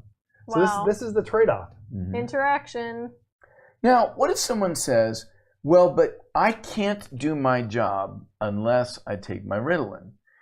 What they're hearing is this is proof that I need Ritalin or Concerta to do my job. Mm-hmm. But I would say, have you actually tried everything else? Have you actually done meditation training or learned to play a musical instrument or considered a different job or something? Mm-hmm. You know, in other words, their perception that this is the only way they can focus enough to do work, I don't need to treat that as a fact.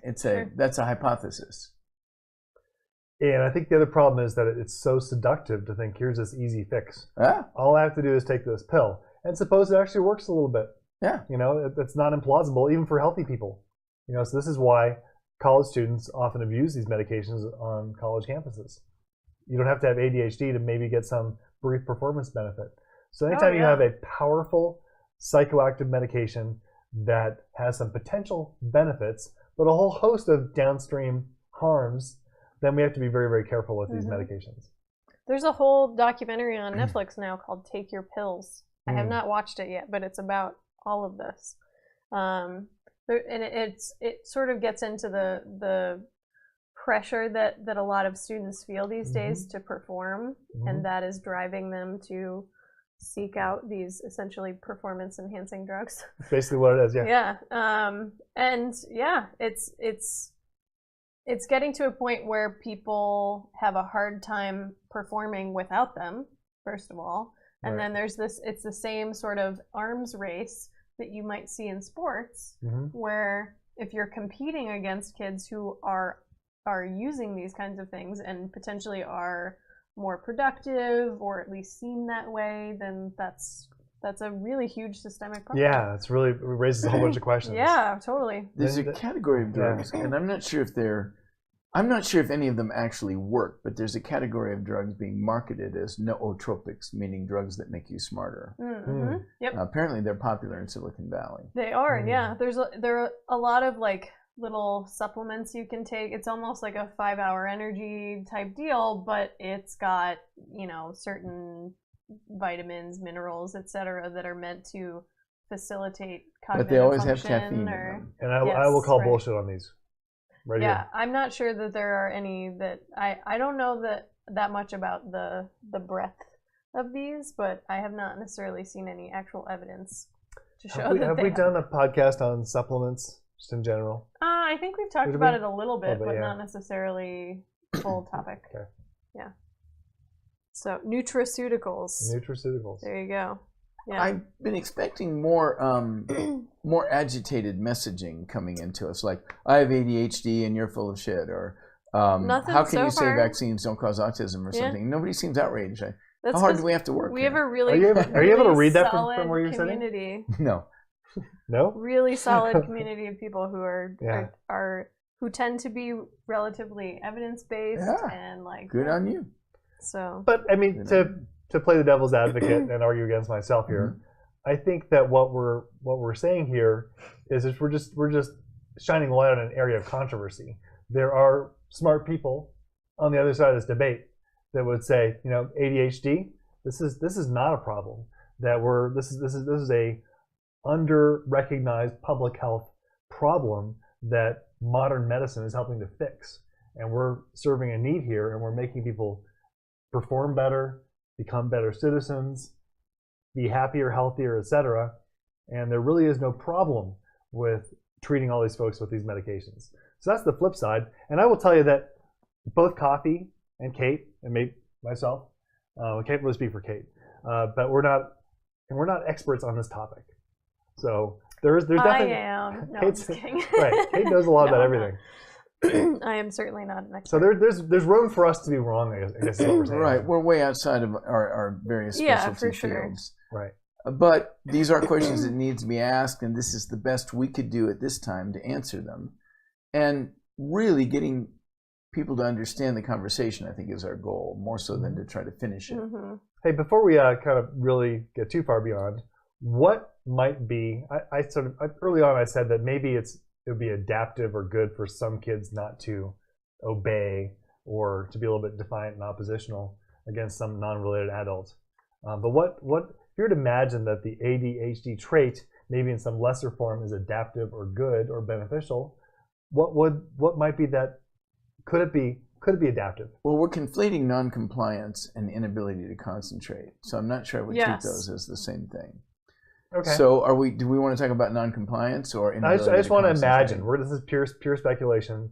Can we speculate if we think that, let's say that some propensity to have ADHD is in fact a genetic part of being human, So I'll tackle and that that. some kids throughout time and history would have been diagnosed with ADHD more often in boys than girls, Right. and that in fact some of this just reflects the way that our brains develop, and in fact some of these behavioral traits are in fact good.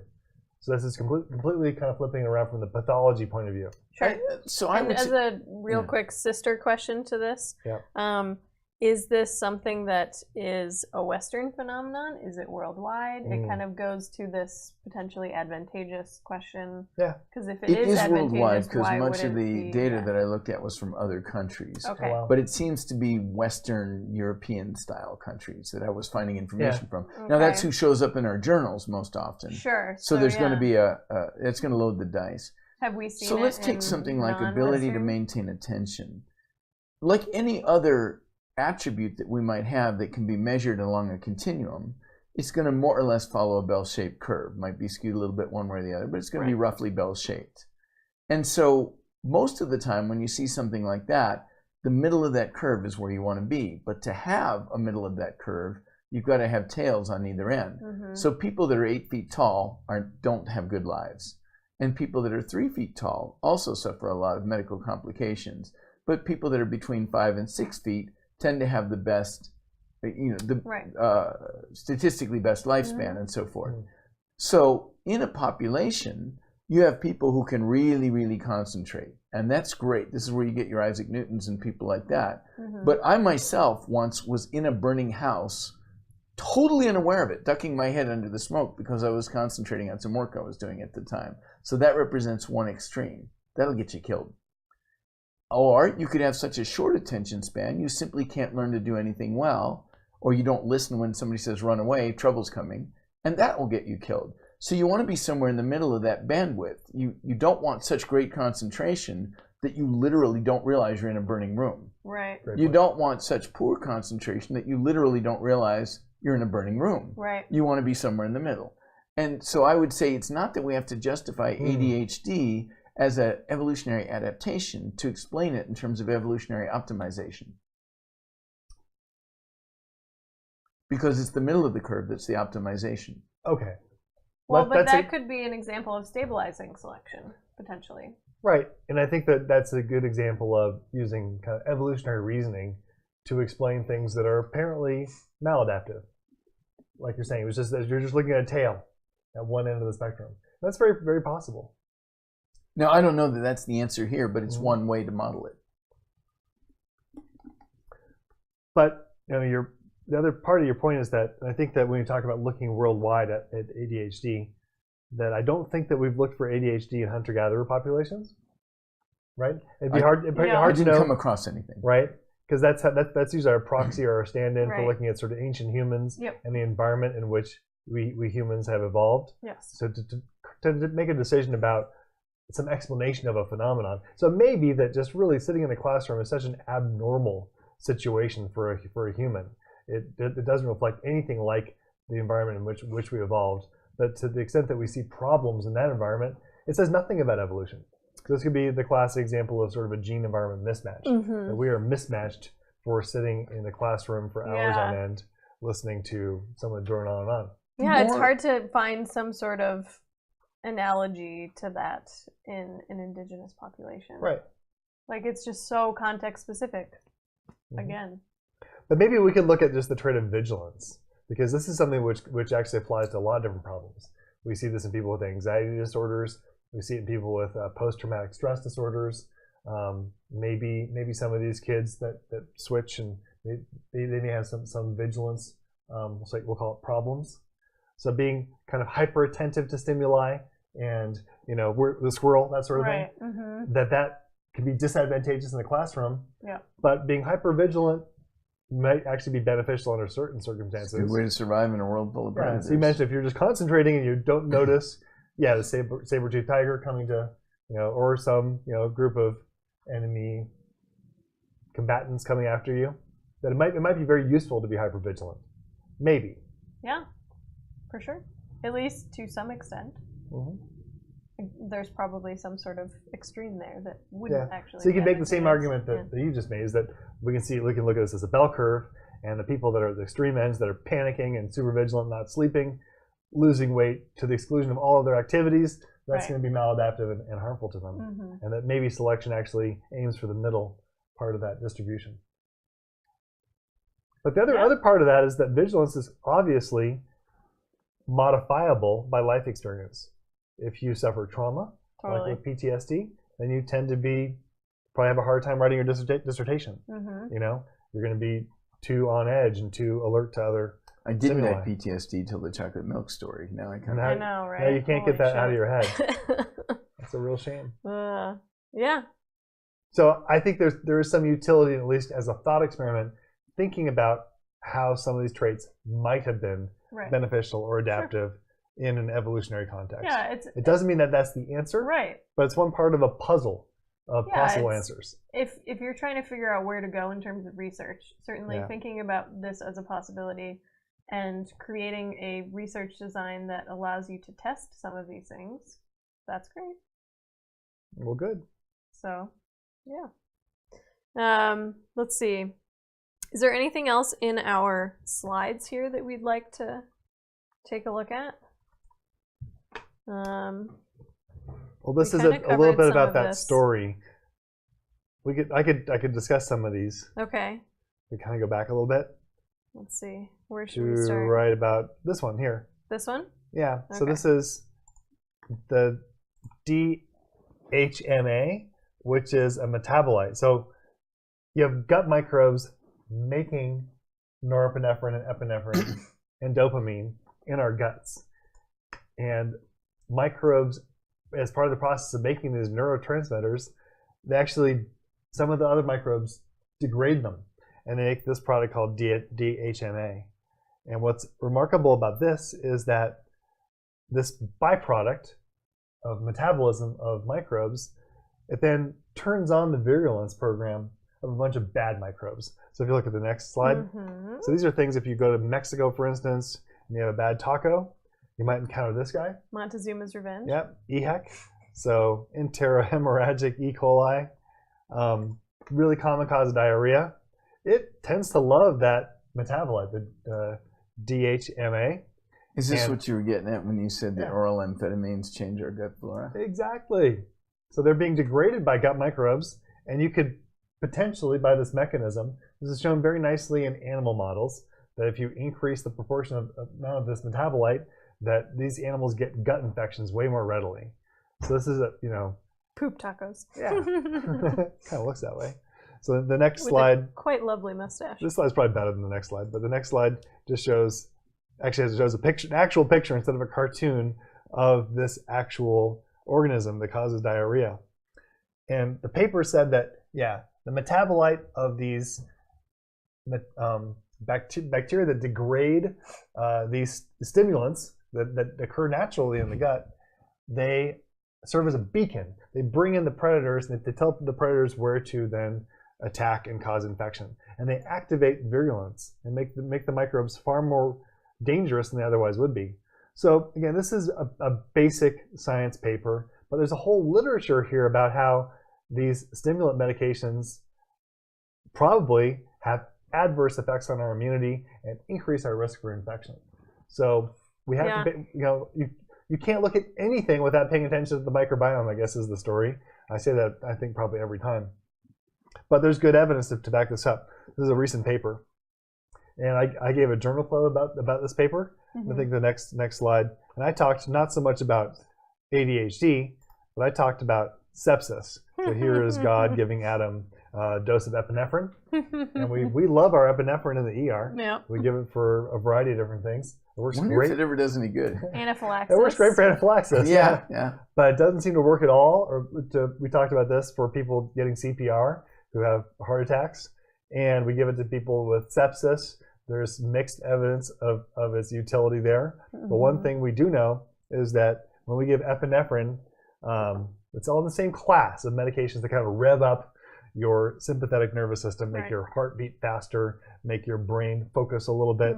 This is part of our normal neurochemistry, adaptive and beneficial in some circumstances. But if we overdose the system by giving these exogenous medications like epinephrine, we know there's some serious infection risk. This is something which seems to be real. So yeah, that's I worry about particularly adults taking amphetamine on a regular basis and their long-term risk of both having bad effects on the microbiome and possibly getting infections. Does the amphetamine cause vasoconstriction in the gut and put you at risk for ischemia? Do you know? I don't know. Don't they raise blood pressure? I mean, it definitely does. Epinephrine giving intravenously for septic patients does that for sure. I don't know about patients getting amphetamine. I'm imagining amphetamine in the lumen of the gut having a topical effect on the mucosa. You'd think it would. All right, so some red flags is all I'm saying. Yeah, some for real reasons for caution and concern. And again, if we think about our methamphetamine addict, and they're common, we live in New Mexico. This is the land of Breaking Bad, by the way. That's right. That the people that come in oftentimes have MRSA infections. This is methicillin-resistant Staph aureus. So it tends to decrease immunity and maybe advantages certain pathogens and makes people more prone to get these skin infections. That's why the typical pockmarked, skin lesions that we see and the. So if you come to New Mexico, wear gloves and kiss no one. Yeah. Words to live by. Words to live by. Indeed. It's a dangerous place, people. Apparently people in Las Cruces are like, how do you live there? It's so dangerous. Yeah. It's really not that bad. Mortality rate's barely higher than it is in Lebanon. So auto theft, number one in the country. Problematic. That's true. Don't park your car on the street overnight. Don't do that. It's a pro tip. Well, we just had somebody try and break into one of our cars in our driveway the other night. Yep. The one mitigating factor is most of us live in our cars and sleep in them. So good point. Yeah, you're an instant If I had your car, I would. My car is. It's got everything you ever need. Why do you have a house? I have slept in my car, and it's pretty comfortable. Yeah. Yeah. Do you put it in a garage? Keep it safe. I do. Yeah. Yeah, I feel like you have to. Yeah, he has a Tesla. When he leaves, he simply commands it to allow no one near. Yeah, right. Wouldn't that be there nice? You go. Do you have an AI in there that has Elon Musk's voice in there? No, I'll have to download that. Yeah, you should. That's coming with the next update. You should tweet at him and maybe he'll respond. He's actually pretty good at that. He is. You have to catch him at the right time. Yeah. When he's looking at his phone. Yep. He tends to do it in batches. Right. Yeah. So pretty funny. So questions. Let's see. Well, so Larry says, I love the magic recombinant tissue plasminogen activator. What is that? That's TPA. STPA. Saved my life. The EMT was there in 15 minutes and got to me on site. Yeah, so what'd you get it for, Larry? What was the presenting problem? Well, I mean, that's a good thing. Most likely myocardial infarction, but it'd be interesting to know. Then given by an EMT. A lot of places in the country will do that. Well, it probably wasn't an EMT, it'd be a paramedic, but there's a lot of places around the country that have that. Of course, if you don't mind. Yeah, and we want to know the rest of your detailed personal medical history. That's right. Just share it all with us. Yeah. But the TPA is actually there was a recent story in the New York Times that it really framed the TPA for stroke issue. which this is kind of getting into the weeds of real debate. Oh, ischemic stroke. Yeah. So this is a timely The thing. paramedic gave it for ischemic stroke? It says Apparently. You rock. Where do you It live? says the EMT was there in 15 minutes, and Got to me on site. well, that's incredible. Yeah. Wowzers. That's a new one. Yeah. Well, I'm excited. Where are you? Just Yeah. what part of the country? Whereabouts?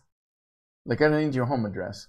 Oh wow. Relearned to talk in about 2 weeks after that. That's Wow. crazy. Well, then congratulations for that. Damn. Yeah. Awesome. That is a great Awesome story. text. Thank you for sharing that. So TPA is a medication. It's a clot-busting drug. It is so it's recombinant. So it's made in E. coli. It's made in bacteria. They have the gene to make them produce the same protein that we use in our bodies as part of a kind of the ebb and flow of coagulation and dissolution of clots in our bodies. It's happening all the time.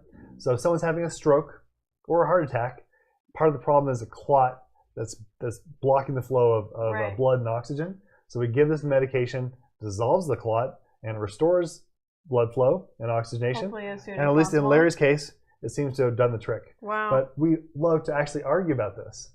And there's a huge controversy, mostly in emergency medicine, about whether this drug is as useful as they say. So that story I just told you about, you know, breaking up the clot, bringing back blood flow, it makes you think this would be a miracle drug and we should use it all the time. And I will tell you that at least the evidence is not as clear-cut as you would think. So in this New York Times article, they quoted my friend, Scott Bishop in San Luis Obispo, who gave kind of a nuanced view of this. And the article is terrible. And basically said that ER docs are underutilizing this drug and we're just too skeptical about it. And we should be using way more of it, et cetera, et cetera. And we should pay attention to the neurologists to know what they're doing. It was very one-sided. And they were a little critical of my buddy, Scott Bishop. But, you know, kudos to him. He was quoted in the New York Times. It's pretty cool. He gave a very nuanced view of it, and they did not reflect that nuance in the article. This was an article which was very, as far as I'm concerned, it was recently in the New York Times. You can look it up. It says something like, doctors have this drug that cures strokes and are not using it. Something like that. Yeah, we don't want people coming in and demanding it because the decision to use it, assuming it works like it's thought to, and I do tend to think it does, but assuming it does, still the decision to use it is complex.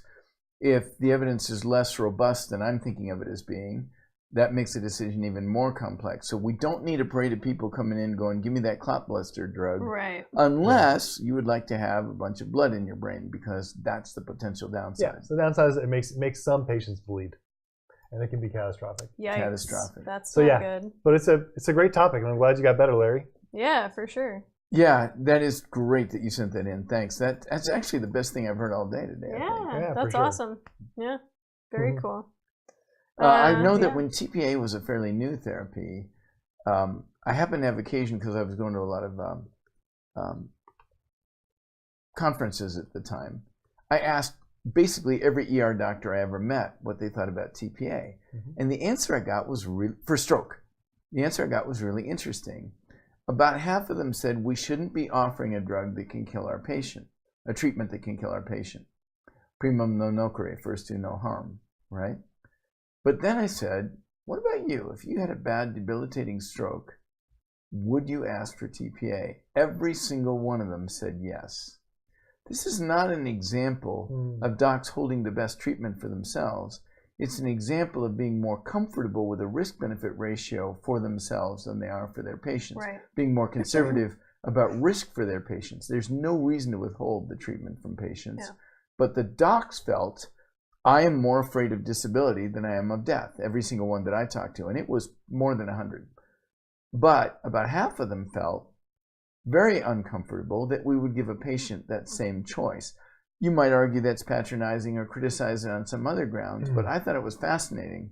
And the fact is, I've done things with my body that I would never do to a patient's body. For example, if I have to suture a cut, I don't bother numbing it because I know it's the same amount of needle sticks anyway. I just suture it, right? I would never do that to a patient. Psychologically, it would be too tough I for numb my them. patients. Yeah. And I do too. It happened recently where I had a trainee who was saying, "Yeah, I don't do this with anesthesia." I was like, "Well, on myself. with me, we're going to use Right. anesthesia." Right.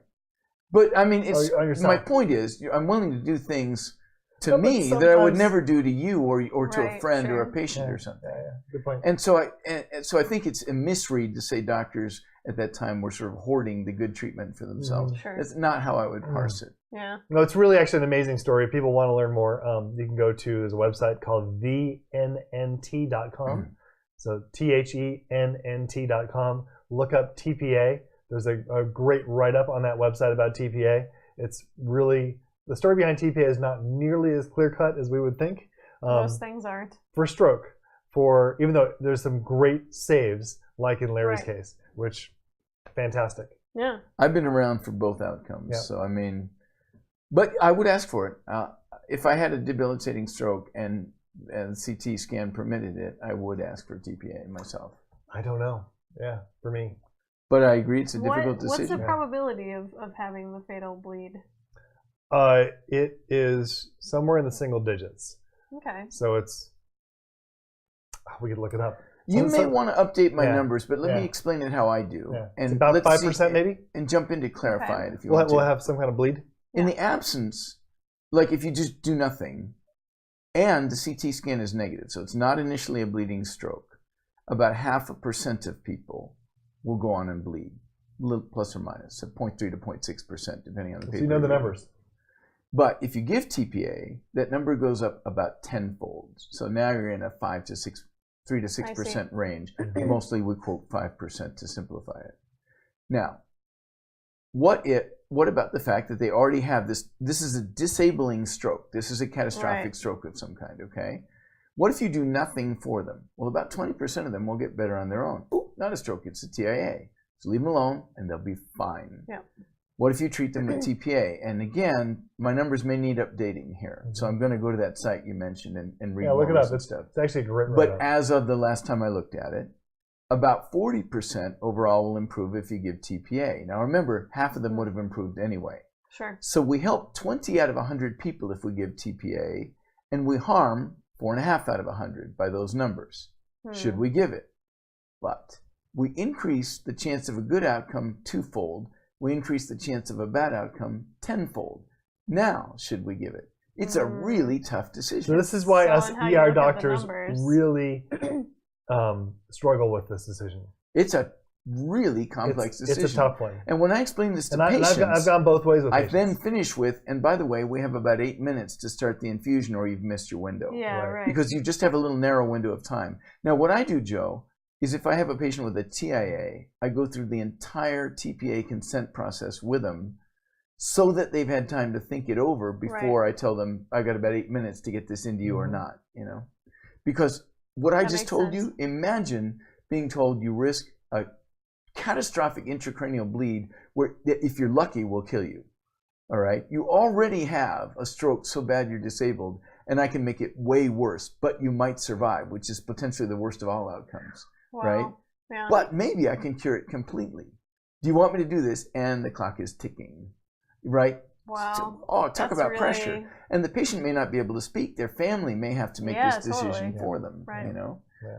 It's Do we know anything about what predicts better outcomes with the administration of well, you TPA? want to get their blood pressure under control before you give it. Okay.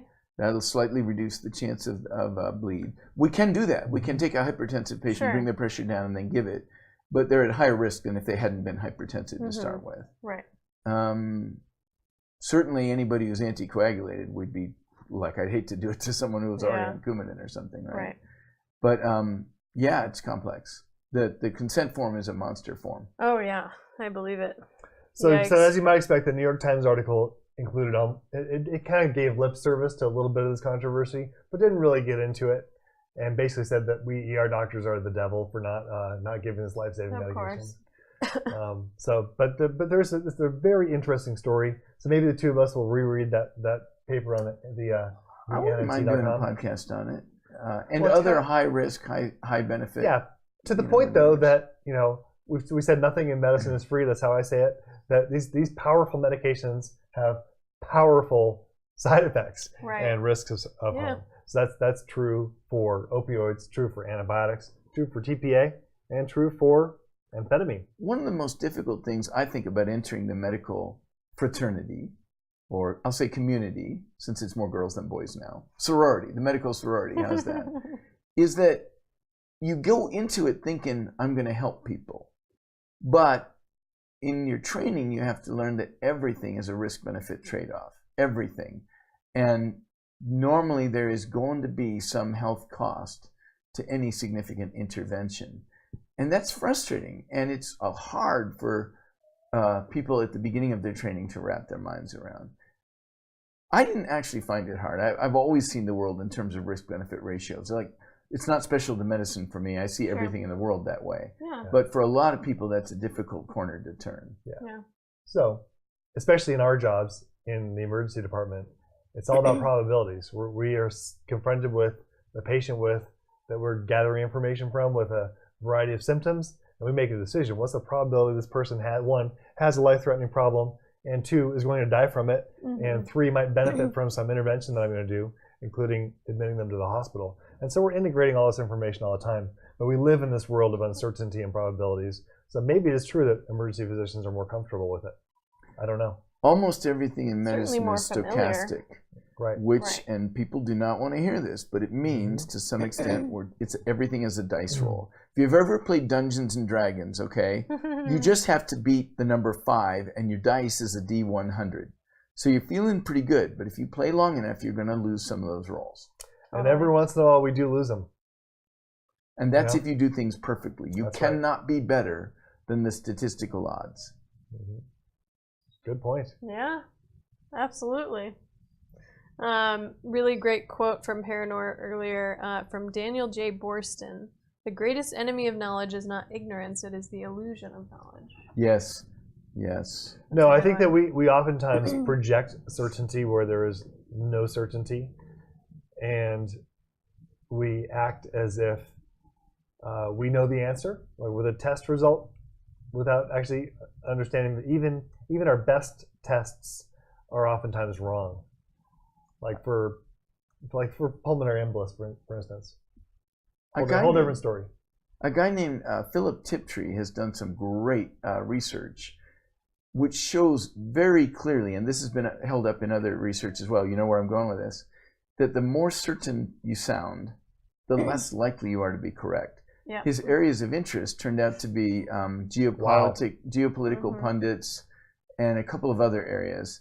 But a study that came out a few years ago in medicine said that when doctors used the phrase, I'm 100% sure, they were correct 40% of the time, which is way below our average. Our average is not as high as we'd like to think. I'm reading a bunch of stuff right now from the IOM, by the way, on improving diagnosis. That's and the apparently Institute of Medicine. Yeah, which is part of the National Science Foundation. Apparently, they think we run in the 5 to 10% error range with diagnoses. I believe it. That sounds about right to me. We'd like to get that down. So somebody who's hitting 40% correct, but if you use the phrase, I'm 100% certain, and I believe that because only a fool would say something like that. I know, You have to be incredibly stupid to use that phrase. I feel like... So I'm amazed they ever get anything right. I know, right? Like, I feel like most of my scientist friends are the ones who are typically the most comfortable with saying, I don't know. It's the power of science. Okay. All right. But again, to maybe puncture that a little bit, I don't recall ever saying I'm 100% certain, because I never am. There's always that area of uncertainty. But That's I will fair. tell patients that I'm pretty sure. Or patients will come in, Doc, I got this thing. I have this pain right here. It's right there. I can feel it. I've had it for 3 weeks. I get the blood test back and the EKG is normal. Everything looks great. I'm like, I'm pretty confident that your pain is not being caused by a heart attack. There are diagnoses that can be 100% certain of. A broken nose, I feel comfortable sending you home. You know. You're not having a heart attack. Yeah. So that happens. And you could probably give some sort of probability attached to that. And maybe I'll be wrong 0.001% of the time. Sure. Yeah. Well, actually, we know roughly how often we're wrong. In the case of cardiac events, we're wrong 2 to 4% of the time. ER docs, with all our technology. Which seems high. It does. It feels horribly high. It scares the crap out of me to think it could be that high. What's the But most studies show it consistently. false negative diagnosis that goes along with that? Panic attacks or... In the old days, it would have been GERD. It would have been gastroesophageal reflux. What's the thing that's actually causing it in those 2 to 4%? So So a lot of times it's a diagnosis of exclusion, and we never actually find out exactly what's causing it. Gotcha. I think, and we call it this wastebasket term called chest wall pain. So something in the ribs or lung lining or muscles is responsible for the pain. I think that's probably true, but who knows? It's true when it's not a missed MI. But usually it's not. Believe me. It's usually not. So the majority usually of the isn't time, always. when people come to the ER thinking they're having a heart attack, they are indeed not. Here you go. Mike Size asking, how many times is a heart attack just heartburn? So it's common. Yeah. So Yeah. on one occasion, I checked our hospital statistics. So this is Good one question. hospital at one point in time in the past. But I wanted this information, so I went down and it turned out we had those statistics. They were being collated. And so about 70% of the chest pains that came in did not require admission to rule out. Of the 30% we admitted, 70% ruled out. So most chest pain is not cardiac. But we're definitely afraid of missing it. Right. So we do actually cast a wide net, and we treat a lot of people as if they're having a heart attack who are not. But we're learning, like everything else, that if you're not having a heart attack, getting all the medications and all the things that we do for heart attack people is probably not good for you.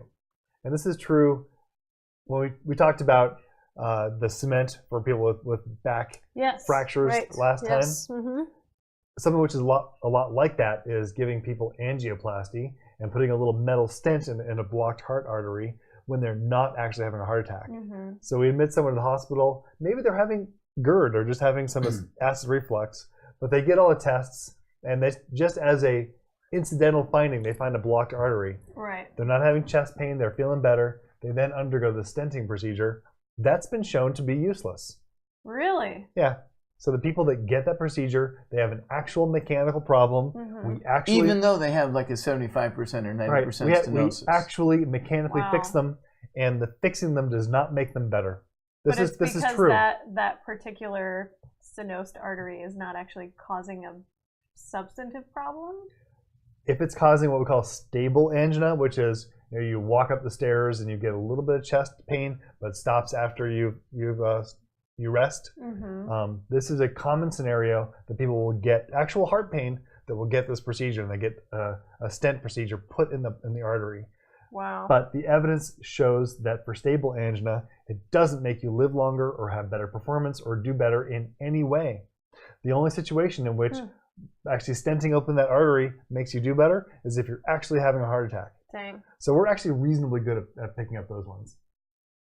The actual, honest to God. Oh, we're pretty good at almost everything. Legit heart attack. Given the circumstances we work in, frankly, I love emergency medicine. I think it does punches way above its weight class. Yeah. But nothing is perfect, and neither are we. Nothing is perfect, neither are we. But yeah, I agree. And that's if we do everything as well as it can be done. It's just not an achievable goal. There are certain do not miss or can't miss diagnoses. Yeah. Heart attacks are definitely one of them. Strokes are another.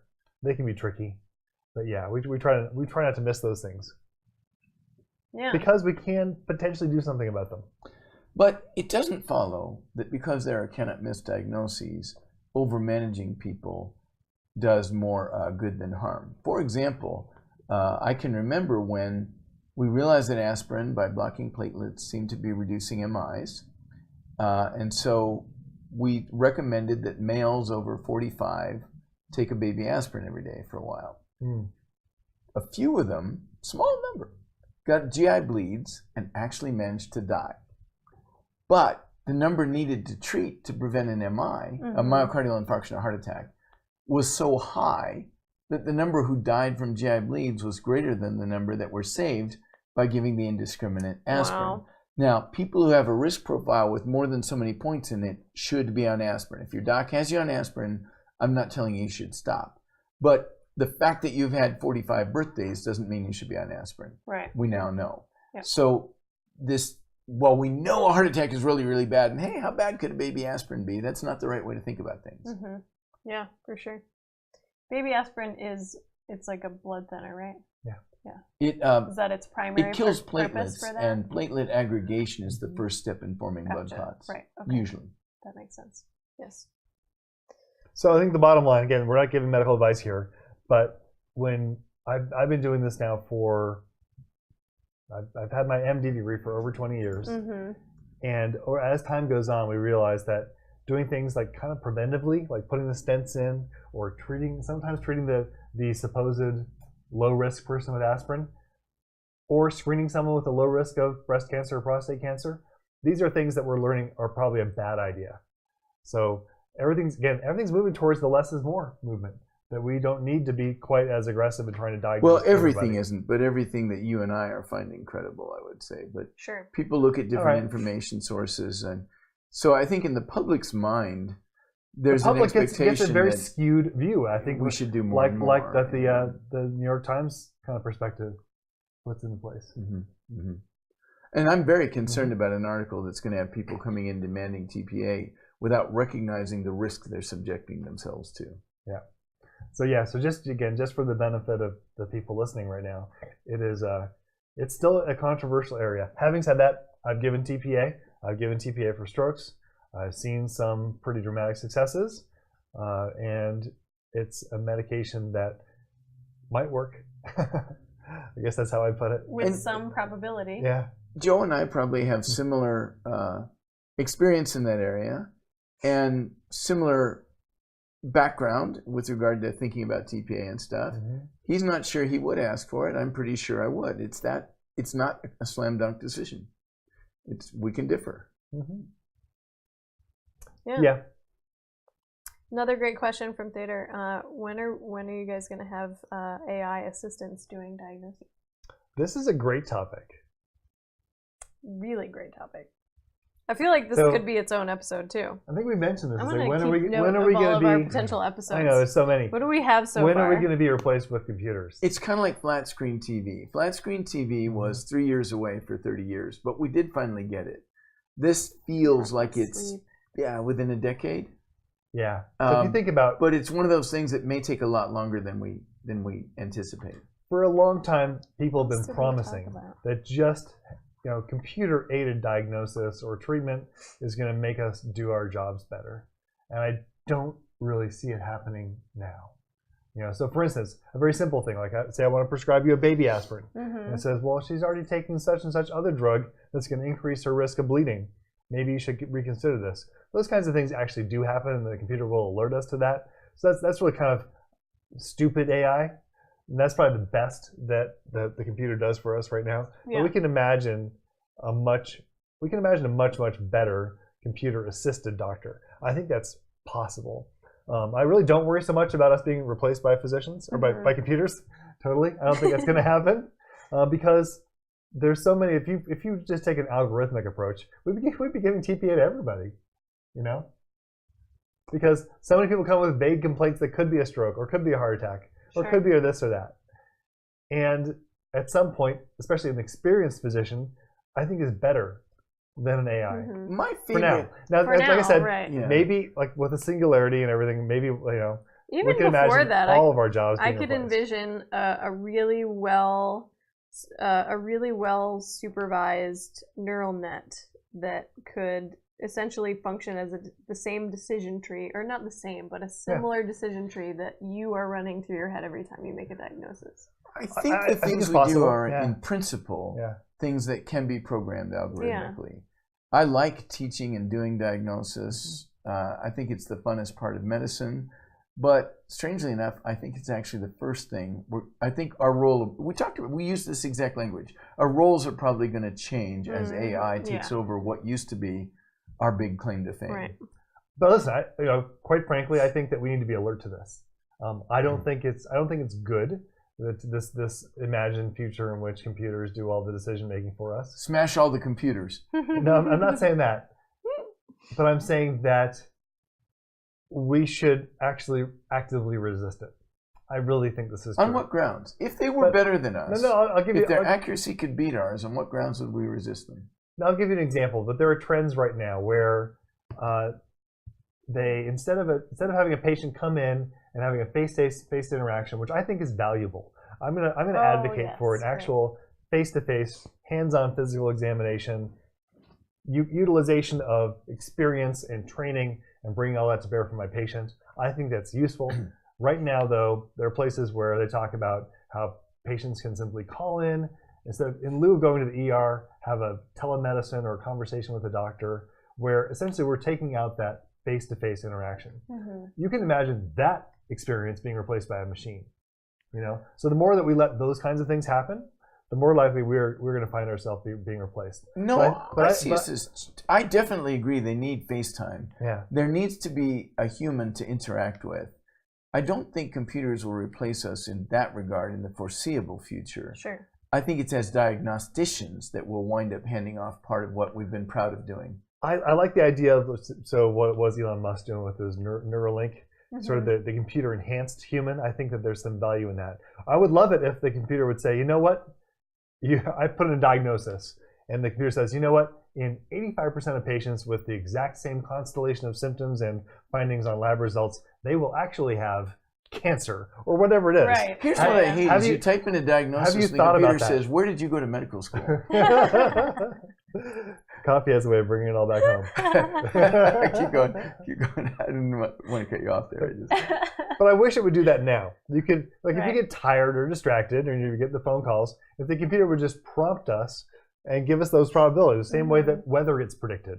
With with these inputs, 85% of the time we see this patient will actually have X. And I can say, well, that's great that you think that, computer, but in my experience, I think this patient probably has Z, and I'm going to send them home. And this is, I feel like it's a little bit more operationalizable than some of the AIs that are already being used to predict recidivism rates and decide who gets to go out on parole or not in prison, which is proving to be very problematic. Right. Just because it's much harder to predict behavior than it is to pick an outcome or a diagnosis based on probabilities. It's a little bit clearer to do that, I guess. But that's one of the cases of using AIs right now that is a bit of a cautionary tale with the prison stuff.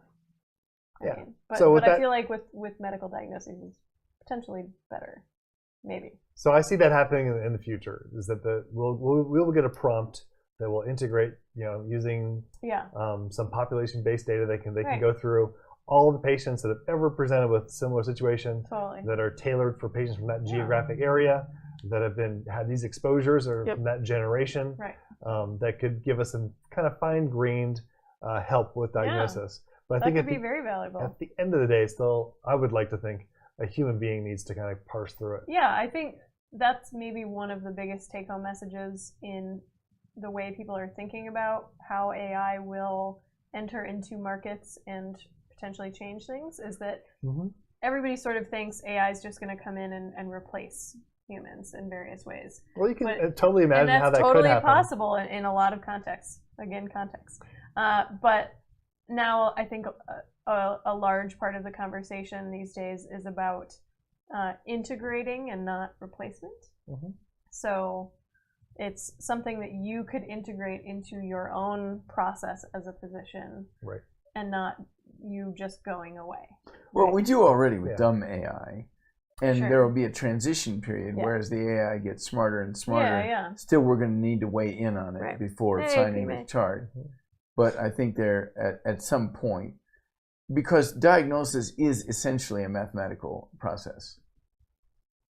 Yeah, absolutely. Well, so we don't do it. We do it qualitatively, but it's based on Bayesian analysis. Every function it's fundamentally is a Bayesian function. Right. Well, that's true. But we did talk last time about the sick role and some of these evolved social functions of the patient role and the doctor role and the caregiver role. So I am hopeful that will never be replaced. But as soon as I say that, I can imagine how it could be. As am I. And I think the way that the neuroendocrine functions of our brains are, we will always need a human caretaker for most optimal outcomes. Right. But the diagnosis is different than the caretaking. And the other piece, though, is that for what patients want when they go to the doctor, a lot of times what we think as doctors that patients want or value is off target. So a very common thing is someone will come in, say with chest pain, and they get an EKG and blood test, and they get an X-ray, and then they get a chest CT scan, and they get another blood test to look for their troponin, and all those are negative. And the doc walks in and says, "Yep, your tests are negative. We don't think this is a heart attack. You can go home." They go home. and then they tell their friend or they see their doctor the next day and they say, the doctor didn't do anything for me. And we think we did a lot of things. We got a CAT scan, you got all this high-tech stuff, it's all fantastic. But really, what the patient wanted was to be seen promptly, to make sure someone actually cared about them, someone listened to them, someone took their concerns seriously, and someone presumably put that all together and gave them good advice. So that's what patients want. No computer's going to replace that. No, I tend to agree with you. I feel strongly about that. Yeah. Yeah, I think that's But we should resist digital interactions between doctors and patients. I think we should actively resist that. And I would tend to disagree with that. Only in some contexts, though. Because, like, not everything warrants an ER visit. And I think there are certain things that people don't necessarily know enough about how to deal with it. So they might go to the ER even though it's not something that warrants the ER. And those sorts of scenarios, if you could talk to someone before potentially going to the ER, then that could be time and money saving and potentially headache saving for the patient. You know, I've made a number of certain contexts. In the past, I've made a number of diagnoses just from a verbal description, something that could have been done over a phone or Skype, and I've been right. Sure. Often enough. Now, remember the self-serving bias. I remember being right. Those are the ones that stick in my mind. But I never would have felt comfortable saying, well, that's what you got. Here's what you should do for it, without actually seeing the patient. Yeah, absolutely. Like, it's one thing to do it as a sort of parlor game, and I like testing my diagnostic ability in that way, but I'm not betting the patient's well-being on it. For that, I want to see the patient. And I feel like in the future, maybe some of these more digital interactions could be coupled with sort of at-home data collection in some way, maybe for certain things. Like maybe you hook up to a machine that allows you to look at heart rate, blood pressure, or whatever, you know, vitals or something like that. You know, seriously, even if the machine is checking your blood pressure, this moment is actually a big deal to patients. Okay, that's fair. To humans, I should say. I mean, that's essentially what your point is. Yeah. That's the point is. Sure. The other way I think in which we could have computer-aided decision-making would be like what we've been talking about when we say we don't recognize the harms of some of these medications. So I put in the prescription, it says, not only will this medication maybe interact with some other medicine, but have you considered the fact that this medication is going to harm 17 out of 100 patients who receive it with these side effects? Does your patient know about that? Have you had that conversation? Yeah. There's different ways that we could do this. Medicine is complicated. It's complicated in a good way. I think that these are great questions. Yeah, for sure. You know, earlier I was talking about that psychology is along a path of evolution toward being more successful. And really smart people doing really smart work in that regard, but a long way to go. The same is true for us. Medicine's a little simpler. Physiology, I would argue, is simpler than human behavior in general. But I really believe that, well, quite seriously, Dr. Rusk, by the time you're a little old lady, this will look like the Middle Ages to you, what we're doing in medicine that's for sure. I'm confident about that, too. Yeah. And I'm glad of that. I don't think that's a bad thing. We're doing the best we can now. I'm proud of the fact that we're doing the best we can now. But I anticipate, happily, that the future will laugh at what we consider our best efforts. Sure, yeah, for sure. Yep. Yeah, I think that's a really, really good attitude to have about it, because I can imagine there are plenty of people who would maybe be resistant to it. Not that you guys would be, but, you know.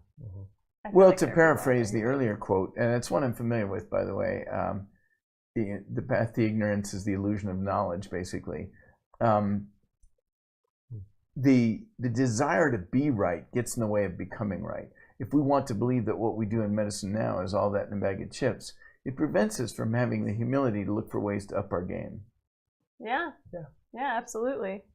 All right, we've got one question that might be maybe a slightly controversial question. Ooh, controversy. Bring it on. DNR orders. Do hospitals promote them to control costs? No. Well, you can take this if you want to, but... No, go ahead. We are obliged to ask patients what they want us to do. It's not my job to tell you you should request DNR or that you should not. I have personal feelings, personal opinions about it. Sure. That's my business. what you want done is your business. Yep. Now, there may come a time, as baby boomers are aging and the economy can only sustain so much end-of-life care, we might have to rethink that. We may have to start counseling people that there is a point beyond cost effectiveness. That's true now in the British healthcare system. Here we do it by wealth, there they do it by cost effectiveness. But either way, there's a point where you just run out of care that you can give. But presently, it's the law that we have to ask you what your, what's the phrase I'm looking for? Advanced directives are. And advanced directives can be anything from, I want you to transplant everything from the neck down, if that's what it takes to keep me alive, to you can shock me once, and if that doesn't work, stop coding me, to if I'm dead, I'm dead. And by the way, don't give me anything other than pain medication. I just want palliative care. Well, sir, what you have is eminently treatable with surgery. Don't care. Don't want no surgery. Just give me palliative care. That's the patient's call right now. And where a lot of this has come from is that the Republicans really trumped up this notion of the ACA. Unintended. It's always been the law. Well, it hasn't always been the law. It's been the law for a long time now. That we have to ask patients what their advanced directives are. And that can mean end care at this or that benchmark. And that got somehow garbled into death panels that tell patients when they should die. The death panels. And so I don't think this questioner was getting at that, but that's where it went in the popular meme. Yeah. Your Sarah questioners Palin have impressed me as really big proponent of the death sharp panels. Or not proponent, listeners. And I'll just say one thing about that. I think that we physicians were very not besides the ethical imperative to not want to do something that a patient wouldn't want done to them. And I think that really is that's the main thing driving this. It's ethics. Yes, absolutely. But the second thing is that we don't, as providers, we don't want to do things that are medically futile. So if, for instance, we have a patient who's 100 years old and they want everything done for them, if their heart stops, the likelihood that we're going to resuscitate them and get them out of the hospital is very close to zero. And so we know that. And I think that we might sometimes try to have that gentle conversation with the family, but not always. I mean, sometimes we can't do it. Now, going the other way, I carry advanced directives in my wallet. Awesome. There you go. They do not say, give me life support as long as there's any chance of me recovering, because that means do it forever. It says, if a good neurologic outcome is not expected, stop. I flip it the other way around. Unless you expect a good outcome, quit. Look at that. That's great. This is really important. Most people don't do this, myself included. Yeah. Most people don't even update, their conversation with their significant other about what they want. I'm not even sure most people even know what would go into something like that. Yeah, I mean, I work in the field, so I know what to talk about. But there's a huge difference between. So, ma'am, your husband's been in a coma for 6 weeks now. It's time to consider whether we should maintain him. Well, is there any chance he'd come back? Because I read in the National Enquirer about somebody who was in a coma for 13 years, and then they came back and became a ballet dancer physicist. That's the wrong way to ask it. The odds of that are so remote. If they ever did wake up from their coma, they'd be a neurologic train wreck is the way to bet. Although there are some amazing exceptions, but they're vanishingly rare. Instead, what you want to say is, how likely is it they're going to get a good outcome? And in my case, nobody can know for sure, but unless the doc expects a good outcome from me, a neurologic good outcome, take your paws off, leave me alone. Sure. Yeah. All right, now we know it's there, recorded for the ages. I'm not saying everybody should write it to the same benchmark. I'm saying you should be clear about your benchmarks. Yeah, for sure. Whatever and the phrase, is there any chance, is a useless phrase. If a patient ever says to me, and they do sometimes, Doc, is there any chance I stop them before they finish? Yep. The answer is yes. I don't care how you were going to finish that question. Right. The answer is yes. Now ask me what you really want to know. If you keep someone on life support for 100 years and some cure is found in the future, theoretically, there is a chance. I'm going to have my severed head frozen. Yeah, right.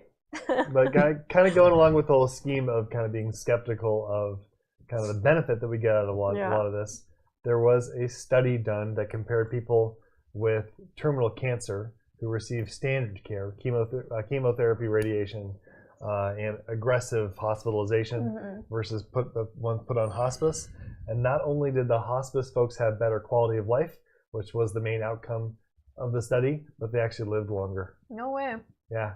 So they were the equivalent of DNR, and they actually lived longer. It doesn't Believe it or astonish not. me, actually. So it's a kind of Because cancer treatments are rough on you. they're really Yeah, rough. right. Totally. It really absolutely highlights that idea that these are poisons. And Yeah. anything that which is biologically active and might help also has a huge potential to hurt you. Yeah, a lot of people choose not to because they want to live the rest of their years not having to Now, be sick. to be clear, by the way, you often hear people say, we spend all this money on the war on cancer, why aren't we making any progress?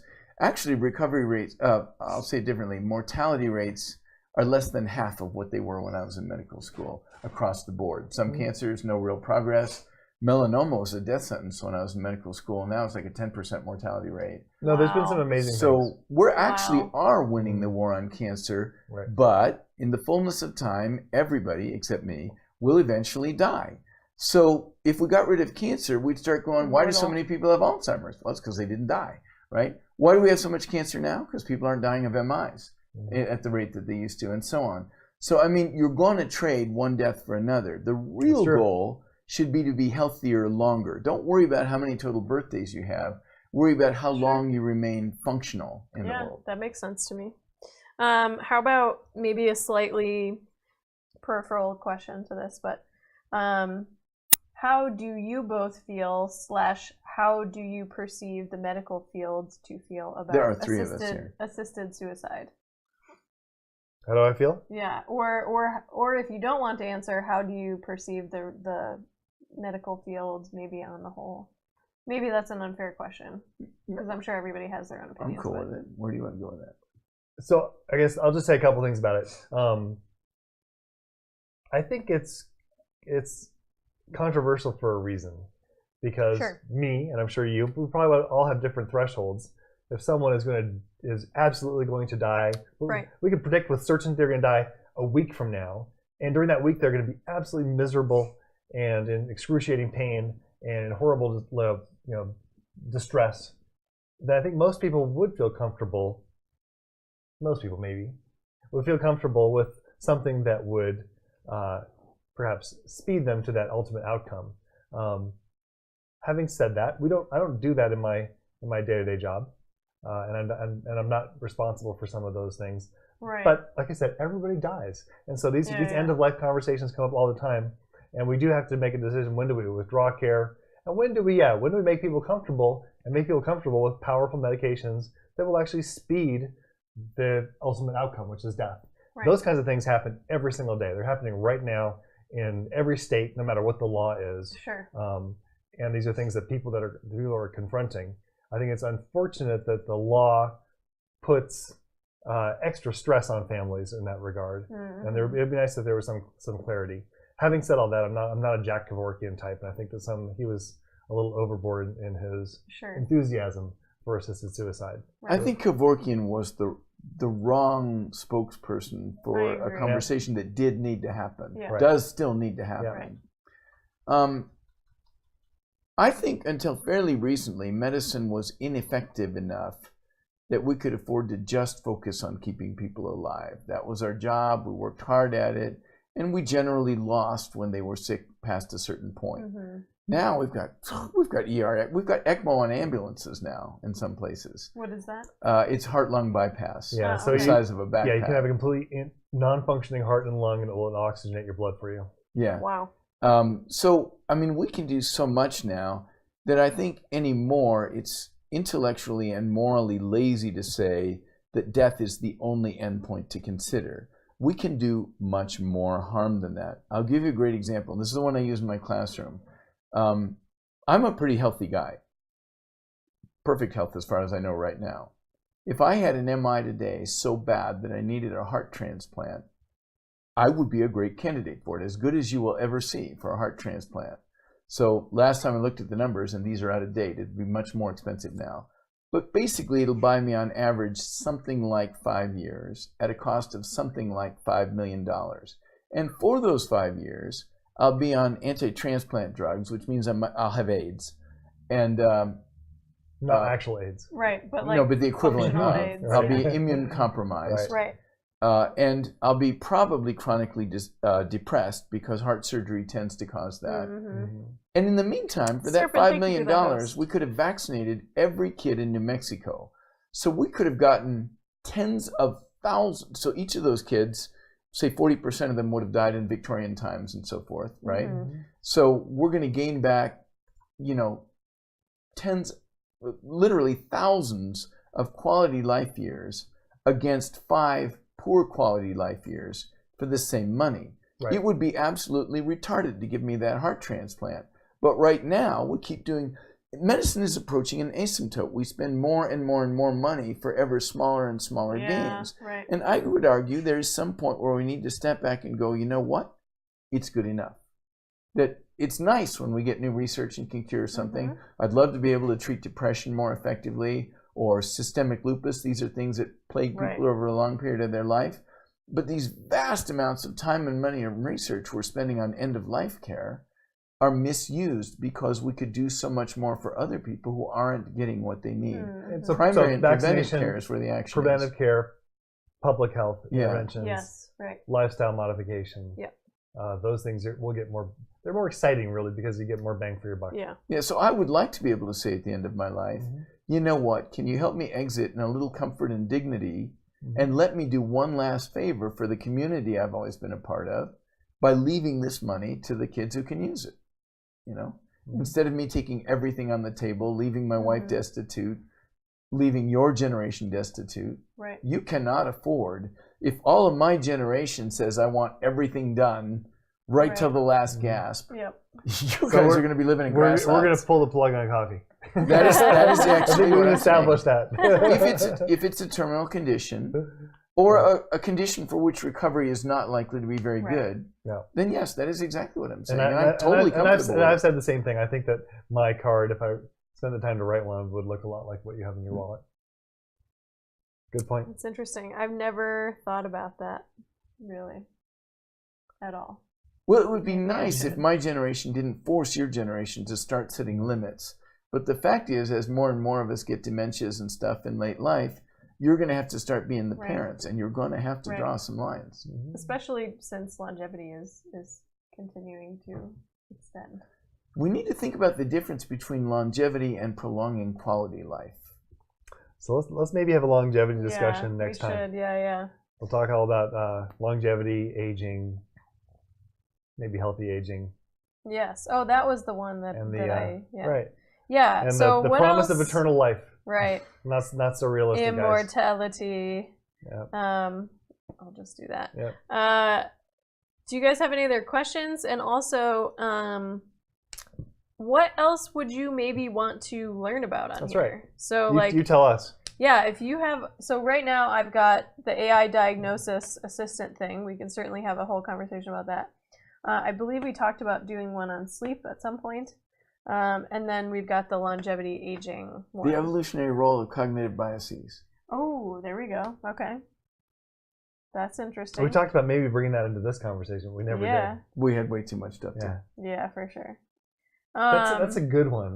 That's a really good one. I don't know exactly what I will say about that. Maybe you do. I have opening thoughts. Yeah, I don't even have that. Okay, we have a question. So, Uden. My wife has had lifelong migraines. They've been worse with the birth of our 3 kids. Is there any upcoming meds or research happening in the field of treating migraines? I also have had lifelong migraines, by the way. Do you have migraines, Kate? I have had them, but I don't have them habitually now. No, I get occasional migraines. Yeah, very So I want to say rarely. it's thought to be somewhere between 10 and 20% of the population. So the fact that all 3 of us have had them. Yeah, I had them when I was younger. Right. Right. So migraines are common, I guess. We often grow out of, but migraines are common. And the triptans, there are these medications that are specifically focused on migraines. Those are not a new medication. Those have been around probably as long as I've practiced.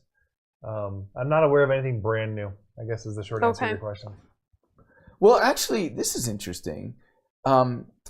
I did not believe this when I first read about it, but it turns out that you can use strong electromagnets to alter depolarization patterns in the brain And apparently people have worked out how to use this as therapy for migraines. Some other interesting effects as well. You can trigger what I call, the literature has no common name for them, so I call them transcendent experiences. The sense of experiencing God or oneness with the universe or something What are these like meds?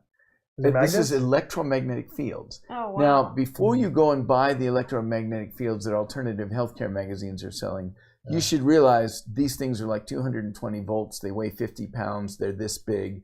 The thing you're getting for $40 scary. from Amazon is not the thing I'm talking about here. But apparently, fiddling with the brain with electromagnetic fields. Now, because the current is not electrons moving through metals, I wouldn't have predicted this would work. I think of it as a more chemical process. But in fact, this electric current does respond to electromagnetic fields, and in several different contexts. So this is functional magnetic. Well, this is making me think of resonance stimulation. Ketamine, which also puts you in an alternative Yeah, state. well, And there's psilocybin and makes LSD have also. see God. MDMA, like Right, yeah, so there was some discussion. There are some of that in chat psychoactive earlier. medications that seem to be promising for certain things. Right. Ketamine in particular seems to work for depression. Yep. Now people And I have think interpreted. MDMA for like PTSD or something Right. like that. Yeah. People So- have interpreted the fact that they meet God as proof that there is a God. But it turns out when you actually look closely at the literature, the nature of your transcendent experience will be consistent with whatever you already thought. So for me, it would probably be a sense of oneness with everything around me. Sure. If you're Islamic, you're going to meet Allah. If you're Christian, you're going to meet God. And if you're Shinto, you're going to see spirits, the spirit of the mountain or something, right? So it tends to conform to what was already your worldview, Right. and therefore cannot be treated as objective evidence of a higher power. No guarantee that's going to help your migraines. No, certainly not. No, but in terms of Well, asking, who knows? are there Yeah. new therapies? Yeah. That is one example of a new therapy. That's really interesting. I'll have to. I don't know anything about that one. So Yes. does this EMF thing, does it induce DMT production? I do not know it at that level. Because I know that like DMT is the thing that has been linked to seeing God or whatever in out-of-body experiences. That like at the moment before death or a near-death experience that DMT is naturally produced in the body. And What's That's DMT? nice to So think. DMT is the active ingredient in ayahuasca and what's the other one? Psilocybin? Is it just DMT? Separate? What's the? I can't remember. But ayahuasca is the Right. DMT is the main ingredient in ayahuasca, hallucinogenic, etc. Psilocybin's the one that's in mushrooms. Mushrooms. Yeah. But yeah, so I have heard that it's been linked to near-death experiences, and that may or may not have some influence on these like sort of I see the light kind of experiences. No knowledge. So I don't know, but there's a whole bunch of different research going on with these things right now. It's really interesting, actually. Let's see. Go back up here. So Uncle Bill recently saw a show about the oldest man in the world, who was a poor farmer with a very modest lifestyle till his age gave him no notoriety, and was brought to London as a guest of the king a few centuries ago. He then died within 2 weeks. Of tuberculosis. Probably. That's, wow. That's interesting. There was a great story when I was a kid about a man. I guess these apartments in France are rent controlled and really hard to get and things like that. So this guy purchased from a little old lady her apartment. The guy was in his 40s at the time, and the idea was she could live there until she died. That was the contract, and then he would inherit the apartment. And she lived to be 120. He was an elderly man when he finally got the apartment. Sorry. Classic. Dang it. Not typing correctly.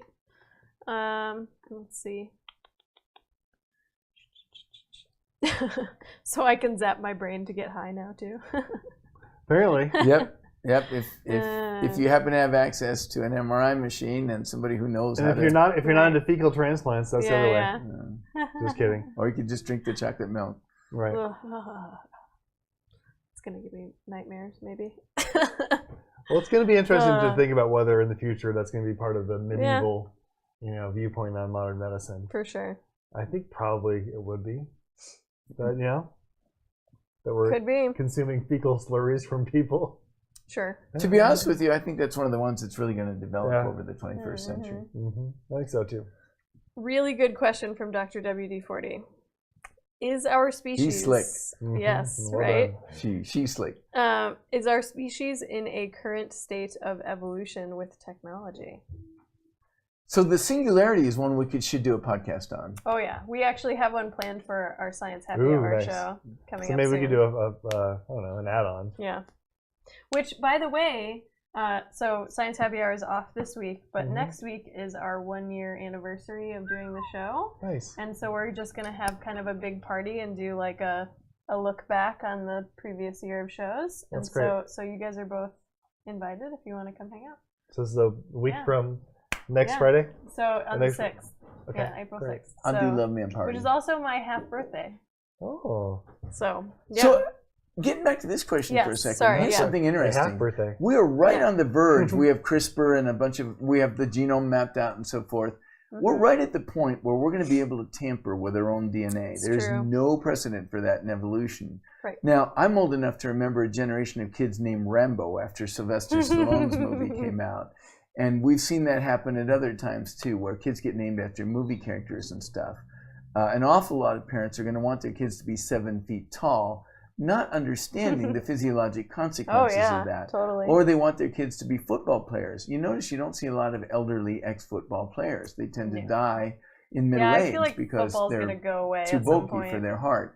Well, they have So this, I'm Or concerned is it, CTE. yeah, CTE. that we don't yet know what constitutes a good genetic manipulation from a fad, from a horribly bad idea. So that's CRISPR, but the question was really Right. about technology. Well, controlling our Well, own evolution. Was it? Oh, okay. Are we in a state of evolution Yeah. with technology? I would put CRISPR in that vein, yeah. And so I'm concerned that we're going to start rewriting that code without knowing what we're doing. We're a bunch of That's one monkeys thing. rewriting Shakespeare, and I'm nervous about it. Maybe I'm taking this question with a different spin, which is it possible that our interaction with technology will really put us on a different evolutionary trajectory? And I think that's possible, that it would affect fitness and maybe the propensity to get If disease. technology lasts for thousands of years, we're right on the verge of a pretty monster Well, collapse. even if it Yeah. exists just for a few generations, it could have an impact. on our evolutionary. Yeah. Mm-hmm. Well, even Stephen Jay Gould's notion of punctuated evolution isn't quite that fast, I don't think. So yeah, we could argue about timescales, Sure, but right. I think it's possible. Yeah, guess I mean, the right. short answer is possible. Yeah, it's not like we're expecting to see like speciation level Right. differences or something, but Yeah, I'm not sure exactly what you have in mind. like I'm- minute evolution is going on all the time. right. Well, we have Yeah. more diabetes, more hemophilia, and more asthma in the population because those people don't die like they used to.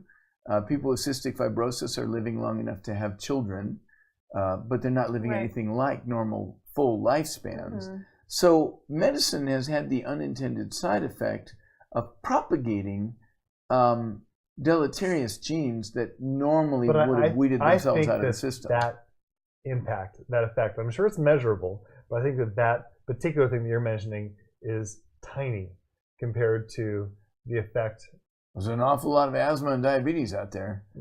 tiny as compared to some of the other things that we're doing. So the effect that, say, widespread antibiotics is having on Yeah. microbial evolution, which then feeds back on our own evolution. Sure. Yeah. So the infectious disease implications of the things that we do. Okay. I think those are I think they're bigger. I think it has wider reaching implications. I feel like. Whether or not we're passing on too much asthma to the next generation is There's also the fact that we no actually longer going have to a affect biome. fitness and Right. That could Right. be right. But yeah, great stuff. We have Yeah. so much to talk about. I know. Yeah. Yeah, for sure. In the past, evolution has always been a negotiation between a species and its environment. Right. But now we're rejiggering the environment faster than we're re-evolving to match it. The environmental change is outpacing genetic change by orders of magnitude. Just, within a tiny fraction of our lifetime, our environment's changing. But that degree of change by itself must have an impact on human evolution. Thinking broadly. Right. So Pime says, humanity in its current state, with or without technology, is a blundering oaf in terms of our natural knowledge of the planet. There you go. And I think humanity needs to get a swift kick in the ass and learn nature's humility before we try and tamper with our genetics unknowingly. That's kind of true. I mean, that's the thing. Like, CRISPR is a very powerful technology, but we do not, by any stretch of the word, know enough about our own genome to do that in an effective way or a safe way right now. Good point. Like CRISPR, the technology is, I would say, advancing much faster than our knowledge of the genome at this current moment. And there's so much we don't know that has to be known before we can actually do that safely. Have you ever seen the movie Idiocracy? Yes. It was way funnier before it was real. I know. We talk about Idiocracy way too much. Right. Way too much. All right, how about this? Singularity plus CRISPR equals what? Superman! It equals probably people spending 500 years watching TV while robots do all the useful work. Yeah, right. Right. Yeah, sounds about right. Or we all For some people. die or something. I don't know. It seems like a bad combination. All right, maybe last question because I got. Yeah. Let's see. Thank you guys so much for making this a conversation. Yeah, I think that's about it. The yeah. good questions are. Wally is the best, dude. We're Excellent. hurtling quickly towards Wally times. That movie seems very prescient, doesn't it? It is. It really is. So. Right. Yeah. We've already achieved the physical characteristics. We certainly have. Yeah. All right. Present company excluded. I hope so. All right, guys. Well, thank you so much for hanging out with us tonight. This was a rousing conversation. It was. As always. So, yeah. So next week, you guys around next Tuesday? Yeah. Okay. Let's do it. Yeah, we'll figure out something on our list to talk about. But if you guys have other ideas of things to discuss on here or any of the other shows on this channel, definitely hit into the Discord and give us some suggestions. So those are always welcome. So yeah, but I think we've got some good things to talk about. So all right. Well, have a great night, guys. Thanks for hanging out, and I'll see you guys tomorrow on my Friends Against Apology stream. We're talking about courtroom testimony. Nice. Fun times. All right. Thanks so much. Should be a good one. All right. See you guys. Have a good night.